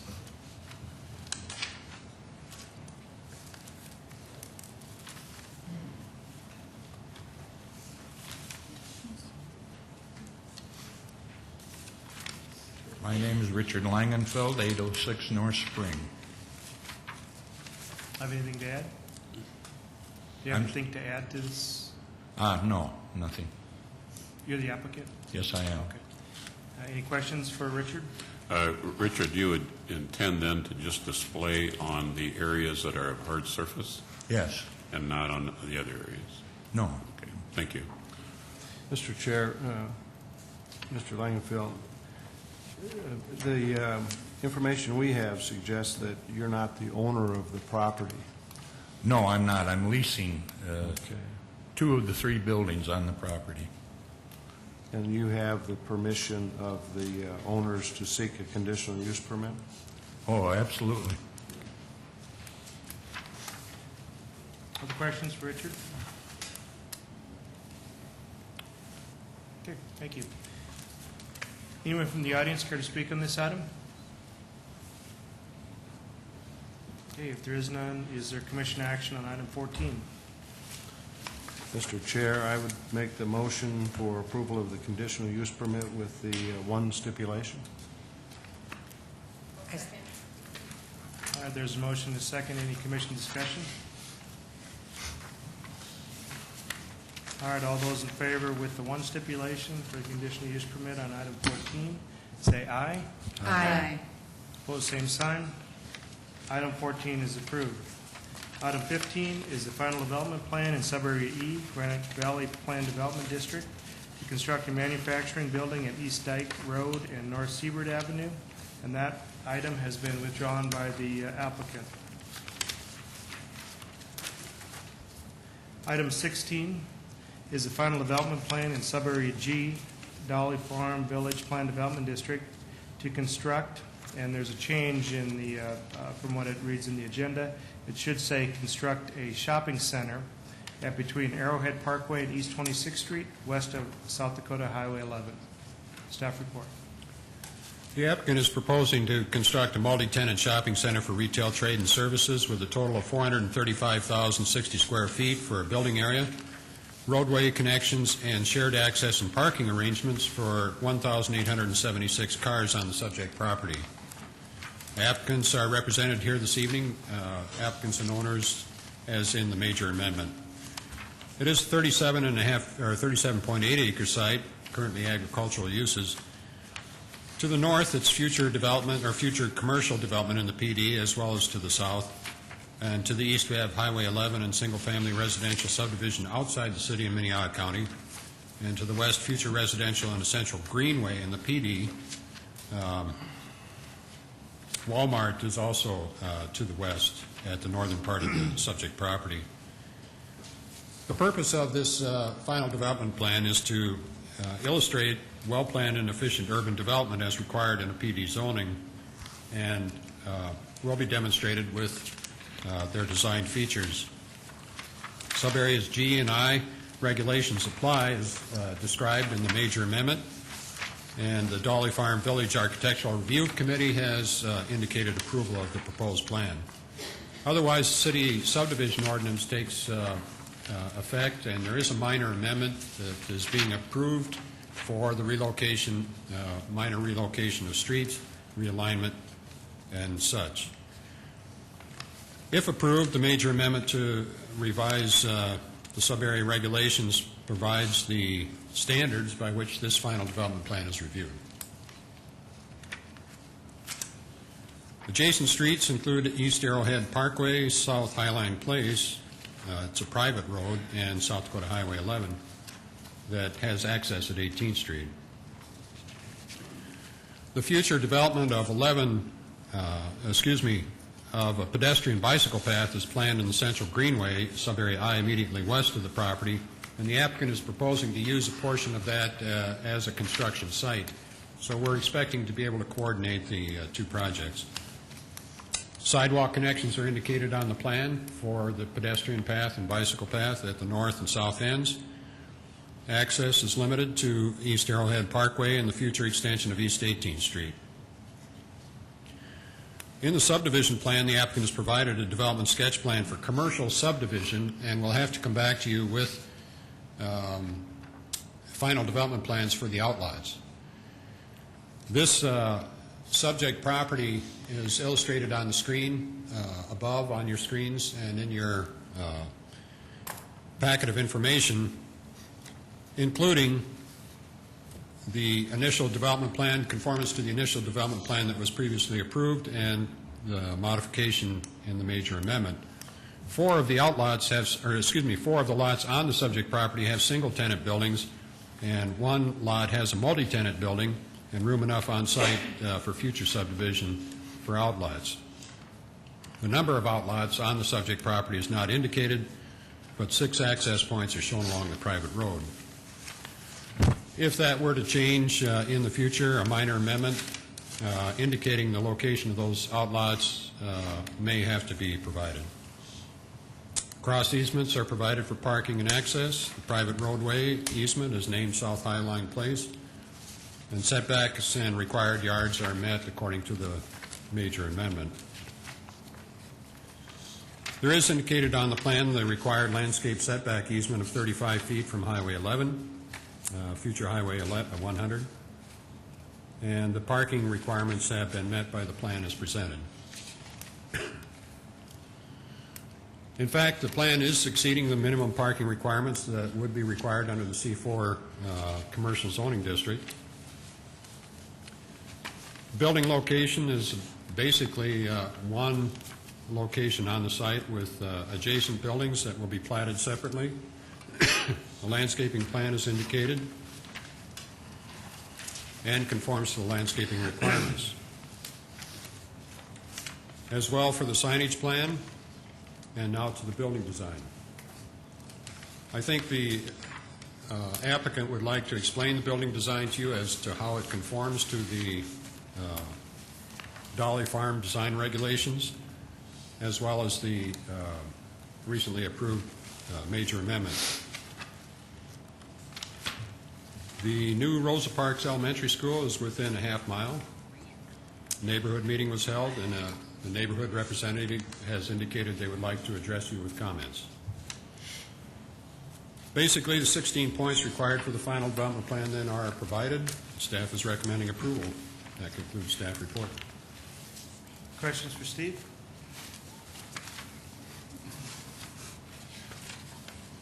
Okay, thank you. Is the applicant here, please?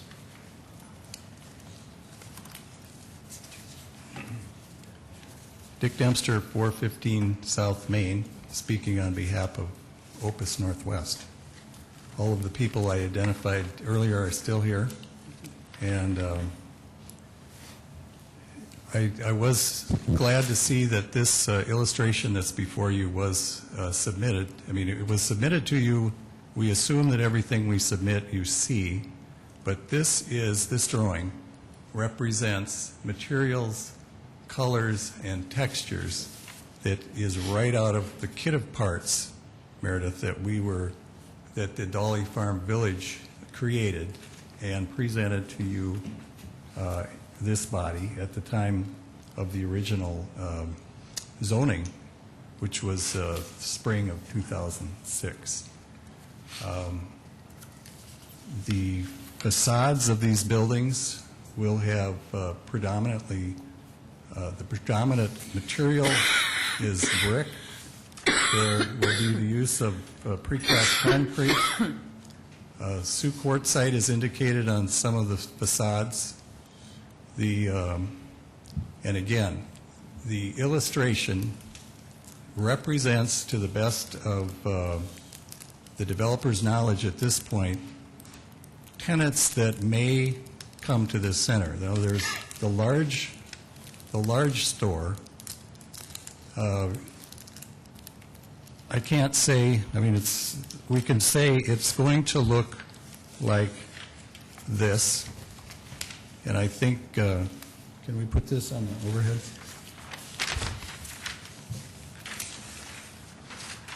And as you're looking at that drawing, here's what I can say about that.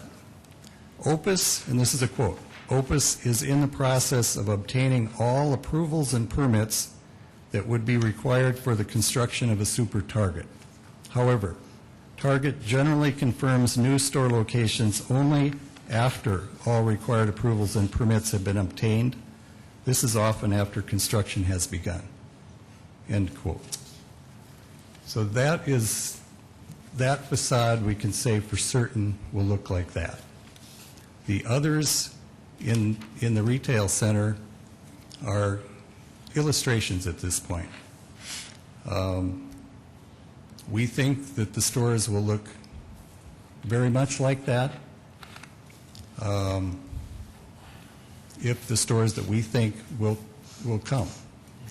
But we can't show you a drawing of everyone in this retail center at this point.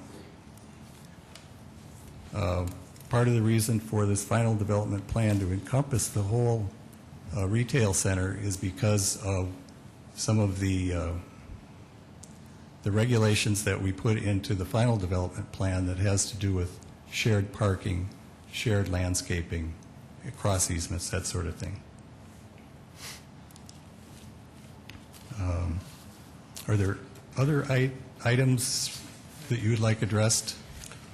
Mr. Chair, Dick, I think the commission can understand that if Target comes, they'll build a building that looks like this. I guess our concern would probably be and this might be a staff question, but let's say the Target store does not come and somebody else comes in, that they're going to build a building that looks something other than a Target store.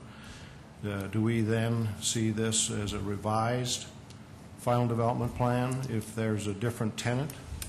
We're very comfortable saying that if the store looks much different than this and the staff feels like it must come back before this body, we're happy to do that. And you can take each one of those and apply that. Will the rest of the center be built before the tenants are necessarily signed? I'm going to have to defer to Pat. Or, excuse me, Hans. Good evening. I'm Hans Rasmussen. I'm with Opus Corp. I'm the Director of Real Estate and the developer of this project. My address is 5540 Queen Avenue South in Minneapolis, Minnesota. Your question, sir, on the tenants. We are currently in negotiations with a number of tenants that would fill this entire building. None of them are completed deals. So to your point of the building could be built before all the tenants are known, but it won't be built unless the majority of them are known.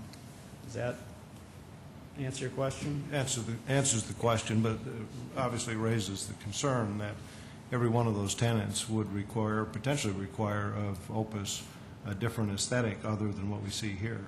Well, it depends on the tenant. Unless you really do stick to the kit of parts with these potential tenants. If we go ahead and build the entire building, then any subsequent tenants that would come in would more than likely have to accept the building as it was, and we would build it as shown. If we try to do a deal with a tenant and they wanted to make a significant change to the facade, then we would obviously come back to staff and follow appropriate procedures, to get that approved. The other question, and thank you for the answer for Dick, would be as it relates to site lighting. How are you handling pedestrian lighting? And there's no indication on the document regarding the height of the parking lot poles.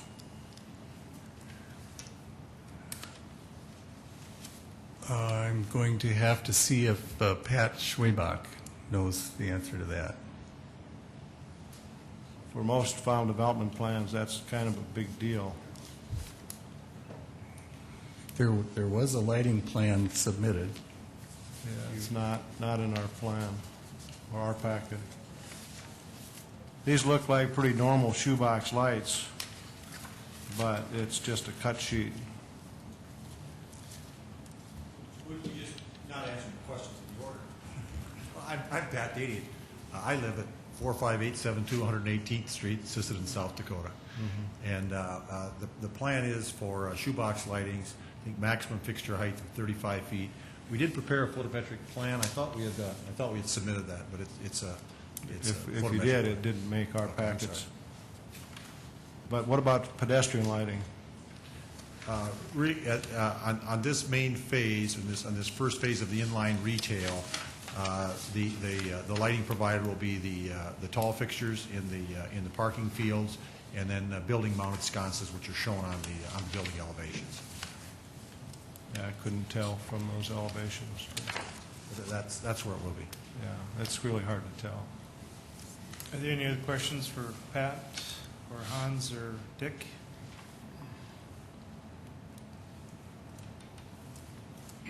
Or did you have something else to add, Dick? Do you have anything else to add? Not at this point. Thanks. Any questions? All right, thank you. Is there anyone in the audience who would care to speak on this item?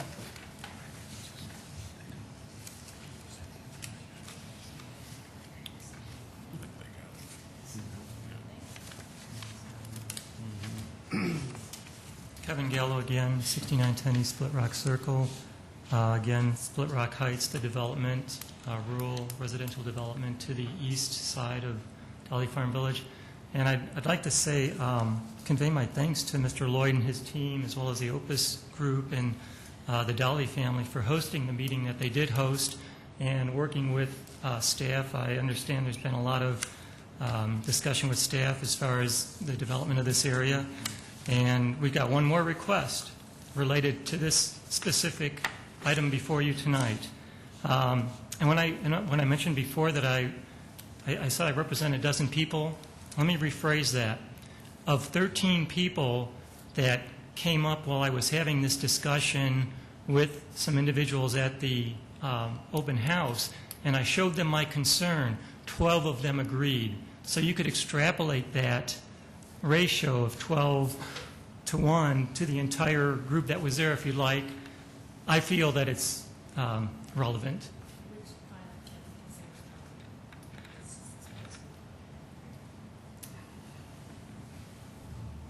And again, this is a postcard that was mailed to I don't know how many, but again, there was a great turnout. I just want to make sure everybody's aware of how much what this is doing as far as size. This is an overlay of the area you have on your map to the Split Rock Heights area over here on the right. And this yellow line is the frontage of the commercial development area. And it's close to 1,900 feet. That compares to the frontal area of the Empire Mall, which is only about 1,600 feet. So it's a lot of area. And so we've got some concerns about what goes in there. Our other concerns, traffic into and out of Split Rock Heights at this intersection, noise, light emission, as mentioned, and trash. But the one we want to discuss tonight is, and Mr. Larson has a specific term that I'm not familiar with, we'll just call it the color scheme. Specifically, this bright blue and the roofing design, specifically what another city's planning development calls an inverted L shape. I'm not sure if those are the same colors.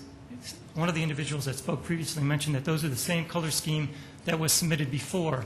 And I asked Jeff if that was true, and he wasn't sure. I sure don't recall that bright blue being in there, if it was previously approved. What we've tried to do in the Split Rock Heights area is to get consistent schemes and frontal views of the stores that have come in ever since Walmart did. And if you look at these two areas here to the north of Highway 42, this is the frontal view of the stores on those two. Very consistent. There's some differences in roof lines and colors, but it's overall pretty consistent. To the north of the Dolly Farm Village, to the north of our area, another development has proposed to go in, and supposedly they're raising their internal standards as far as when they were before this group to even further scrutinize the colors, the earth tones that would be included on the frontal views of their planned development. So our only concern at this point, again, is back to consistency of design, including height, shape, and colors. That previous view is a little misleading. Let's go back for a second. It seems like, boy, that's going to be far away and you're hardly going to notice it. But in reality, it's only about 850 feet from homes just on the other side of the new South Dakota 100. In case you haven't recognized the inverted L shape in this color scheme, there happens to be a similar store on 41st Street in Sioux Falls. And the color scheme that is conveyed on the computer, and I'm not sure about what you've got in print, doesn't do it justice. It's basically, and I'm not going to reveal the source of this color, but it's a very bright blue. It's not what I would consider an earth tone. Next slide, please. When we spoke with the individuals at the open house, we were given the impression that, boy, if you make a request of this particular retailer, they're not going to want to open a store in this area. It turns out that this is something that's fallen through the cracks, as some other things you've mentioned earlier today did.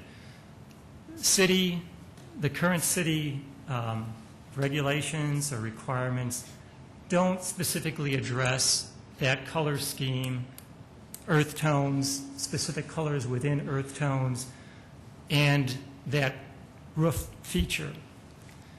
Since the city didn't mention to Mr. Dempster or Mr. Lloyd that there was a problem with that, the development team never went to that particular retailer and said, would you change it for us? Other cities have. This is an example out of the Milwaukee Journal Sentinel. July this year, Best Buy plans a store in Grafton, Wisconsin, a suburb north of Milwaukee. I'm sure they can't read it. I can't read it. One of the comments that came back from the retailer and I'll just go ahead and read it. They claim that only 2 Best Buy stores in metropolitan Milwaukee, and they mention the cities, do not have the blue wedge at the front of their stores. Okay, let's go to the next one. Well, it turns out they adjusted their look for Grafton, the Best Buy that was going in Grafton. So now we have 3 out of 9 in suburban Milwaukee, a third, that they were willing to adjust the shape of their roof. And as you can, I don't know if you can read it clearly, but basically Best Buy has given up on its plans to have a 38-foot high cosmetic extension of its building above the entrance to its planned store in Grafton. Planners who appeared before the Architectural Review Board showed drawings with a bluish-gray background rather than a brighter blue for the store's entrance. And again, this is the location of Grafton, Milwaukee area. And if you do a search on Best Buys within the Milwaukee area, the first 8 that come up, and then the Grafton location. And so, again, out of those 9 now, 3 were altered based on simple request. Would you alter your design for coming into this location? This is the design that's going into Grafton that was approved and agreed to by Best Buy. They came forward to Grafton and said, would you go with this? Notice the roof line. Notice the change in color. It's more of an earth tone. It's more gray. There is some blue. And notice the sign compared to the signage that's on the location on 41st Street. Again, this is what's being proposed currently. So we have the current plan, and here's potentially what it could look like. Now, we're not saying that this area to the left and right of the entrance has to be as appears down here, as Best Buy agreed to go into Grafton, Wisconsin. But we would surely hope that you would request that they would change this center as far as color and shape to be more consistent with the rest of the development in that area. On their way home from Rosa Parks, it's about a 10-minute drive from there. Well, actually, it's 15 because 26th Street's still closed, but that's another matter. About 15 minutes going around up Sycamore and then 42 and then back down Powder House Road. My wife and I had a discussion about what we might be able to say about consistency and shape and color. And we pulled into the garage, and again, I guess they were tired of hearing us discussion back and forth, both in agreement, basically. And our 5th grade son said, can I tell you what I'd like it to look like? And at that point, we were both just worn out and said, sure, tell us what you'd like it to look like. Next slide. He said, I'd like it to look like the postcard that was shown, that we received, and while we went to the meeting. All we could say is, we agree. Those are the color schemes, earth tones that we saw in the original plan approved a year or so ago. I'm not sure where the bright blue came in. I know why it came in. It was a specific request. And I meant to bring it. I'm nothing against that particular retailer. In fact, I've got one of the rewards cards out in the car. Again, I meant to bring it in.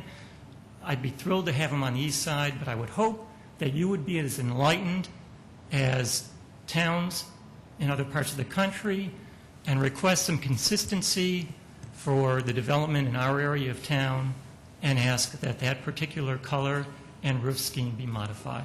And I think that's what I put on the last slide. I actually asked City Planning Department, and they confirmed that they would not have any objection to the requested change that we're making. And so I'm basically requesting for our community that the storefront design in question, the angled roof and the bright blue color at the entrance, be modified to include a flat storefront rather than angled, and modified storefront color to more traditional earth tones. The bluish, if that particular retailer would like to duplicate the design that they've gotten Grafton, Wisconsin, since they've already gone through the expense of getting it designed, that would be more than welcome with us. Okay. Thank you, Kevin. Hang on, any questions? Mr. Chair, Kevin, a couple things. We don't have a design review function I realize. here in the city of Sioux Falls. Another thing, I think all of us would love to see this develop much like the original proposal. I think we've lost some, if not a lot, if not all of that in this new aesthetic. The development on Arrowhead is not as good as this. Those storefronts that you showed are not as good, anywhere close to being as good as the development that's being proposed here tonight. Could be better, I think, but it's not as good as what this is. I agree, and, I didn't want to take up time saying how much we appreciate the landscaping, the bike path. I mean, I could go on and on. I just wanted to concentrate on the one concern we've got. Well, overall, we're, welcoming them into the area. And in fact, in their defense, in some of the material I received, they actually did have a schematic about the lighting. I don't know why it wasn't included in your... I think those are all details that we'd like to become aware of. And my experience is such that I've worked in communities where the design review is in place. The big developers, even Opus, understand that you can leverage good design in the leases of the big retailers. I don't know if that's the case here. Maybe we don't have that leverage. But the point is, we don't have a design review function. We get to look at the final development plan, do what we can, but that's about the last time we get to see it. Well, as I said, I think Unless, in this case, we've asked for a second look if there are significant changes. And I think the developer and the architect have said, yes, they'd be willing to do that. I would request that that particular design and color deserves that level of consideration. That if indeed that particular design and color is going to be built, it should come back before this group for approval. That would be my request. Or that, as I said, this just may be something that fell through the cracks. Since city didn't say that there's an objection to that design, the development group never even approached Best Buy, to my understanding, to see if they would change that design. And what I'm asking you to do is say, if indeed it comes to the point that that retailer wants to come in with that design, come back before us so we can address it again. And maybe in the interim, they will go back to that group and say, we've got some problems. We know you will have a different frontal face on your building. Would you adjust it for this development area? I don't think that's unreasonable. Any other questions for Kevin? I understand what you're asking for, Kevin, but I think, Meredith's point specific to that overall development, which is not, doesn't have, really specific design standards for us to hold to, building by building, we're going to see branding from different retailers. We could potentially have this discussion building by building. Mm-hmm. The only color and the only design concern is that angular roof and the bright blue. I don't know how much more simpler to put it. The other colors portrayed are what we would consider earth tones and are consistent with what was presented before for this development. Other questions for Kevin? So to me, this is a new request. This is a serious modification. Other questions? All right, thank you. Is there anyone else that wants to speak on this item?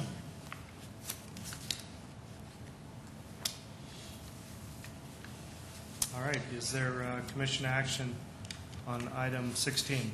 Mr. Chair, I would make the motion to approve the final development plan. Second. There's a motion and a second. Is there commission discussion?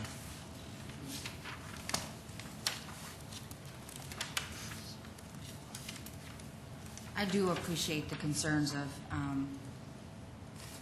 that Kevin has brought forth, and I understand how they're talking about construction and that we don't have final design review, but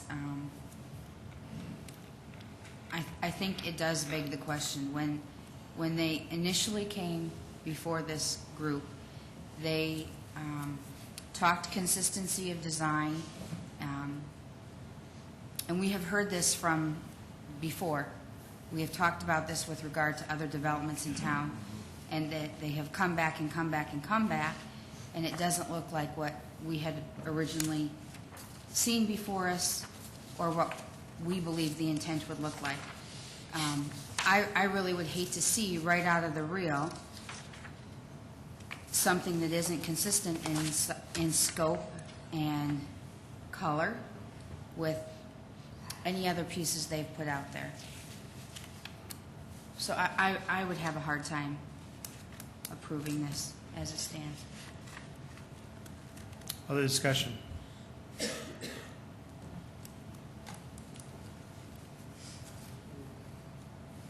All right, there's a motion for approval. Item 16 for the final development plan. All those in favor say aye.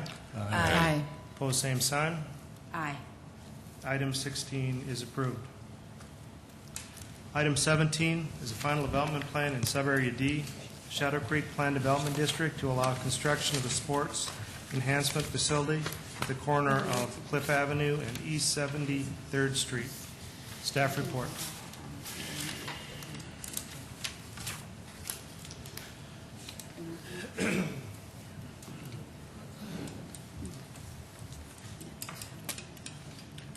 Recently, the Planning Commission did approve a rezoning of this corner into the PD for the purpose of making development compatible with the sports complex by the University of Sioux Falls and Sanford Medical Systems.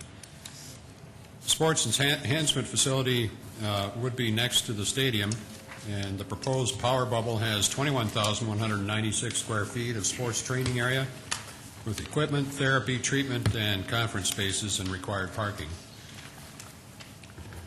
The applicants are represented by Robin Miller, Miller Sellers Hero Architects, and the owner by Randy Burry, Sanford Health System. The property is a 3.39 acre site. It's currently vacant.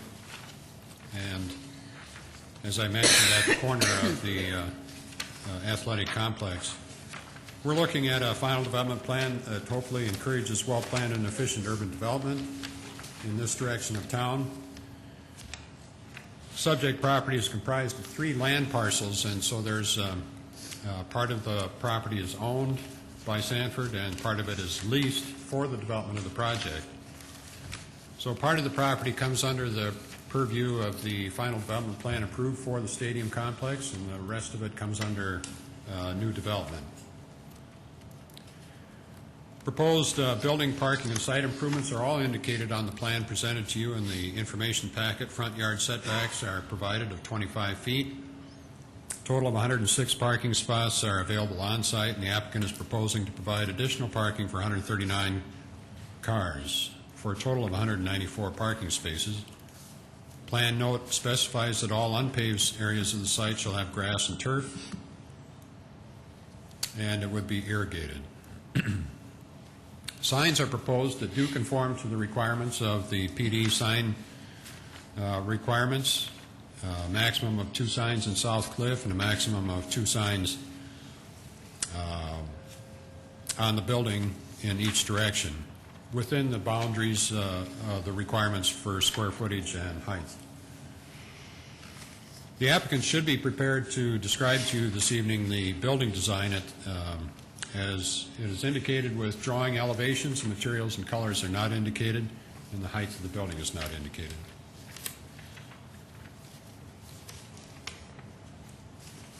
All 16 points required for a final development plan have been addressed, except the existing and proposed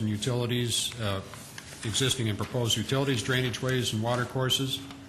Those were basically addressed in the final development plan for the stadium site.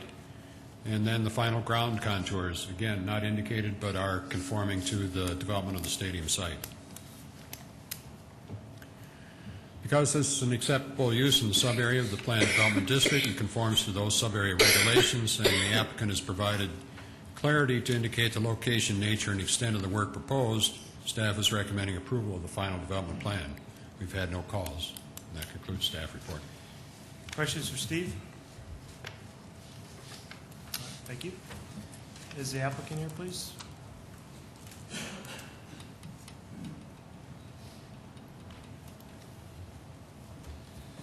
Good evening, Orland Cheddar. I live at 1412 North Pikes Peak Circle in Sioux Falls. I am Vice President of Facilities at Sanford Medical Center here in Sioux Falls. We started the process for approval on this project about 3 months ago, and through an oversight on our part, recognized that we had a zoning issue that needed to be resolved. We have since sought approval for that, and as you are aware, that zoning change was made by first of all, this group and then the City Commission earlier this week. We're excited about this new facility next to the University of Sioux Falls football stadium. The design for this athletic building or facility is for strength and conditioning programs for area athletes, along with rehabilitation for athletes that may suffer injuries. And we know that in this region we have a significant number of athletes who are not only competing at high school and before high school level, but also preparing for after high school experiences with athletics. Sanford Health enjoys a great relationship with the University of Sioux Falls. We have the appropriate agreements in place for ingress and egress, shared use of facilities including parking, etc. We believe our application to be complete, and we're eager for the Planning Commission to approve this project. Our design architect is here this evening if you have questions about the specific size or shape or that type of thing about the building, or I'd be happy to answer other questions if you have them. Questions for Orland? Orland, we're curious about the height of the building, the color and the building materials. Okay, it's not again, really shown on the plans that we were submitted to. The height of the building is 33 feet above grade. I think I'll just ask our architect to come forward and show you the design and answer those specific questions, if that's okay. Thank you. Thank you.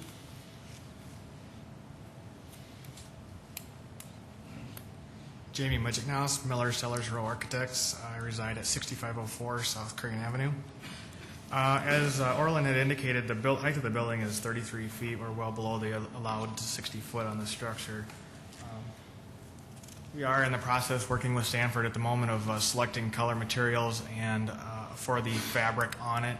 This is a insulated aluminum I-beam system with a tension fabric.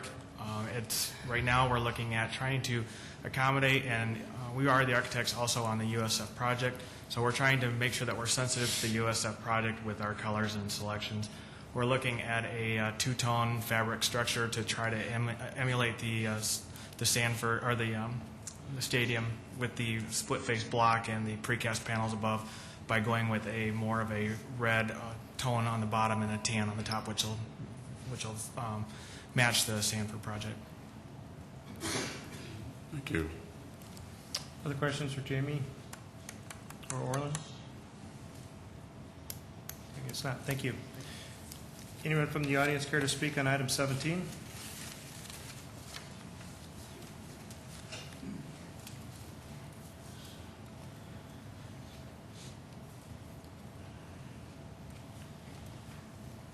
I'm Vic Neal, 6600 South Cliff. I didn't know about this until this afternoon. I read it in the business news and saw that you were up for some zoning on this. I talked to this guy down at the city planning here a few weeks ago, and he said there's nothing going on there. And I said, well, there's yellow signs there and there's orange signs there. He said, well, you might talk to engineering. You know, All of a sudden, I find out you're building a building next door. And, I have no objection. I think we didn't object when they built the football field. But what I do find is the city in their planning filled a bunch of wetlands north of me. You took out the soybean fields and the corn fields that were there. Now that water wants to come right down the street. Dunham across the street, build apartment buildings, and that all drains over. And it's like nobody cares where the water goes. Well, I realize I'm not in Sioux Falls. The fence line apparently is Sioux Falls. But you guys go ahead and plan things and don't tell us what you're doing. I guess my concern is water runs underground. Water runs on top of the ground. I really don't want to be on Lake Cliff Avenue if I can avoid it. And this new building's going to go up, takes up some more area, which is going to have some more runoff. It's going to come right down in the front of my yard. Now, do you guys have a plan for that? I think it's great that they're going to have a building out there. Originally, they told it was a center for Christian athletes. And fine. But now you're going to put a bubble up there, and I don't know what you're going to have. But I also find out we're apparently living on 73rd Street, which I didn't know that either. It's across the street, but nobody's talked to me about being on our side. So this is planning, isn't it? It's planning commission, yes. Yeah. Okay. I'm just asking the question. So, I don't object to the building. I'm just saying, hopefully, right now I got a big pile of dirt right north of me. It's a lot taller than the building they're going to build. But I see the earth movers moved in. Apparently they're going to move that again, like they did across the street, when all of a sudden they dug up the old wetland area and put a pond in over there, which also drains out into the street at the church. I'd just like to see some of this get looked at a little ahead of time. Now, that football field doesn't absorb water. It's artificial turf. We've had about 6 inches of rain last month. It has to go someplace. If it doesn't absorb, it runs. And we're at the beginning of Spring Creek that goes all the way down to the river.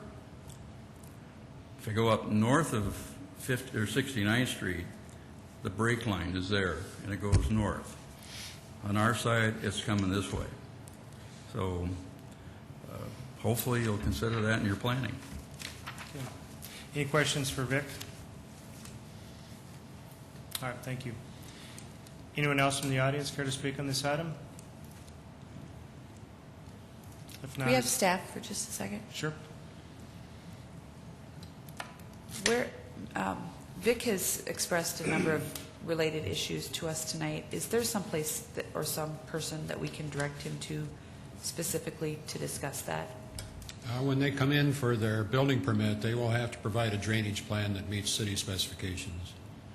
We do not have that drainage plan to look at tonight, and I indicated that on our 16-point checklist.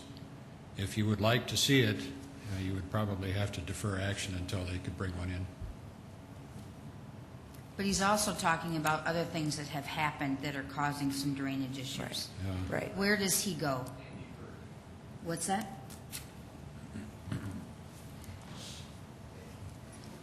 You asked the gentleman the question already, has he talked to somebody in engineering? He said, yeah. How many people do you want me to tell you? He's talked to engineering. He needs to talk to engineering. He can talk to engineering. Andy Berg. Got that, Vic? Engineering. Andy Berg is the drainage engineer. You can talk to Chad Hebe, who's the city engineer. Chad will tell him to talk to Andy Berg, who's the drainage engineer. Every plan that we get, we send to Andy to look at drainage. It's what we do. But I can appreciate his frustration. He's thinking it's not draining, and this is the public forum. So I appreciate that he's Correct. here and Right. brings his concerns. And I've only talked to 3 people in engineering. They changed. Can you come up to the mic, please? They changed the people that are in charge of engineering, and the guy says, "Oh no, it's somebody else now." And so then you go to that guy. And the last year, a guy was going to come out and plug the culvert that comes from the west side of Cliff Avenue over to our front yard. And he put a stake there, blocked this culvert. Guess what? Nothing happened. And finally, they mowed the weeds over there and cut off the stake. And I've suggested maybe I have to go get some sackcrete and fill the culvert for them if they can't figure it out. But, you know, you get this big runaround. Oh, he's in charge. No, he's in charge. And but the water's still coming. I've talked to Lincoln County, their engineer, their chairman of the planning commission, or of the county commission. Oh, that's Sioux Falls' problem. Township people came to me and says, what are we going to do about this water problem out here? Like, I got an answer? The city of Sioux Falls doesn't have an answer. So, Thank you. I think Andy Berg's the guy. Right. All right. Item 17, commission action.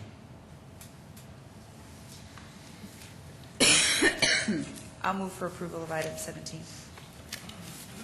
There's a motion and a second. Is there commission discussion? All right, all those in favor say aye. Aye. Opposed, same sign. Item 17 is approved. Item 18 is a resolution of the City of Sioux Falls approving the preliminary plan of Hazeltine Addition at the northwest corner of West Benson Road and North Marion Road. Staff report. Earlier this evening, we talked about a zoning plan for this particular parcel for the development of commercial office, multifamily, single-family, and a new office center plan development district. This preliminary plan, although when it was originally submitted was incomplete, at about the time that the staff reports were going out, a revised plan was submitted, and the application, the new revised subdivision plan did address the issues that had not been provided per the subdivision ordinance. For example, the plans do now reflect those platted property within 660 feet. They have named all the streets. Earlier versions didn't have streets. The existing tree massings are indicated on the plan. A phasing plan has been provided. The only thing that we're missing here is the city engineer recommendation. Remember, a preliminary subdivision plan takes 2 recommendations prior to the city council, and so planning staff is here to request that we recommend approval by the planning commission, although the city engineer also has to make a recommendation yet. We don't have that recommendation, but planning commission is more than welcome to make a recommendation for approval here this evening. And that concludes staff report. Questions for Shauna? Thank you. Is the applicant here, please?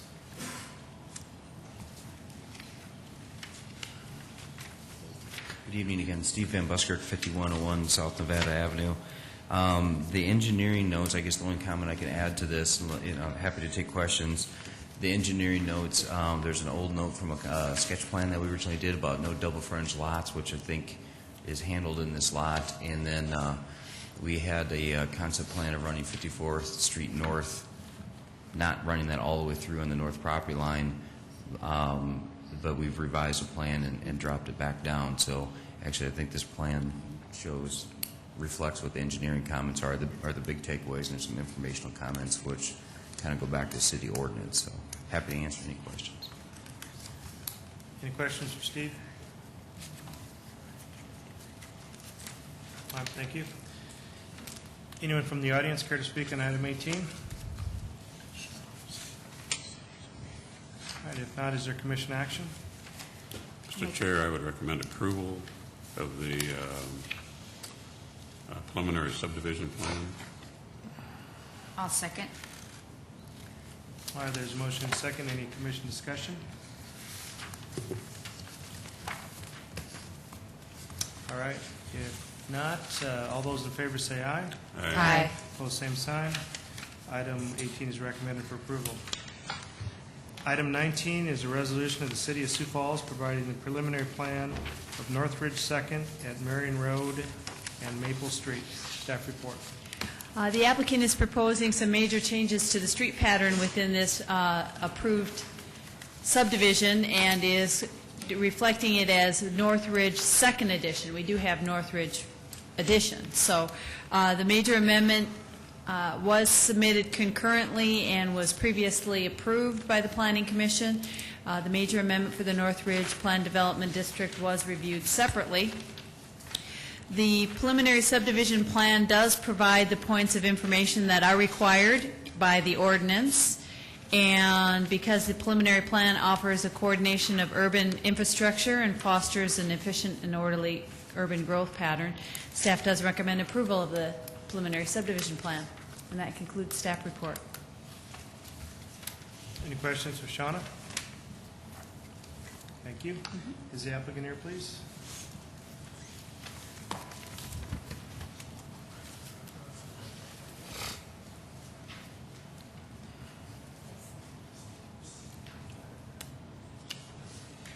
Because I can, and I have the podium.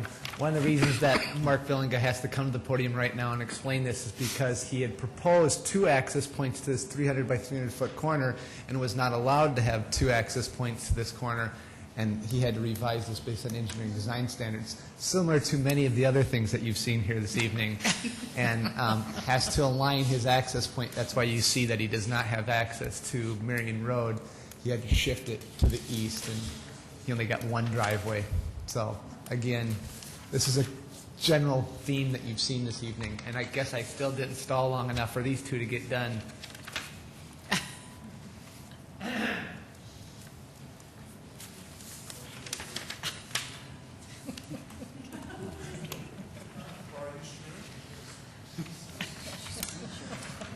Is the applicant here, please? Hi, Mark Vellinger, 5000 South Minnesota Avenue, Sioux Falls, South Dakota. What we're discussing is, I'm not sure if that's the right plan.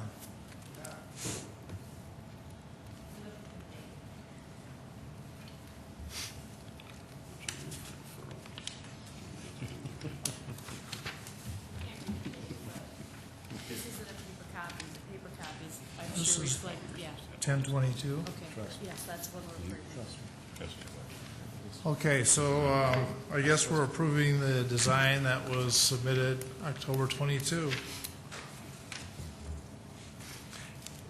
Anything to add? No. All right. I'm sure everybody's ready to leave.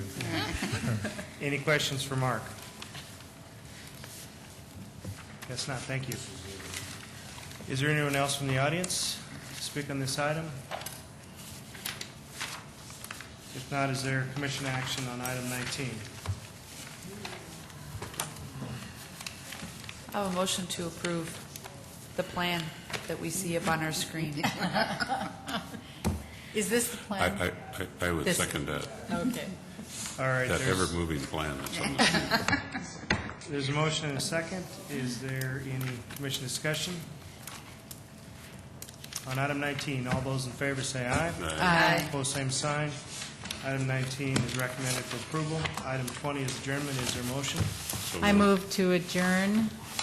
Second? Motion and a second. All those in favor say aye. Aye. Meeting adjourned.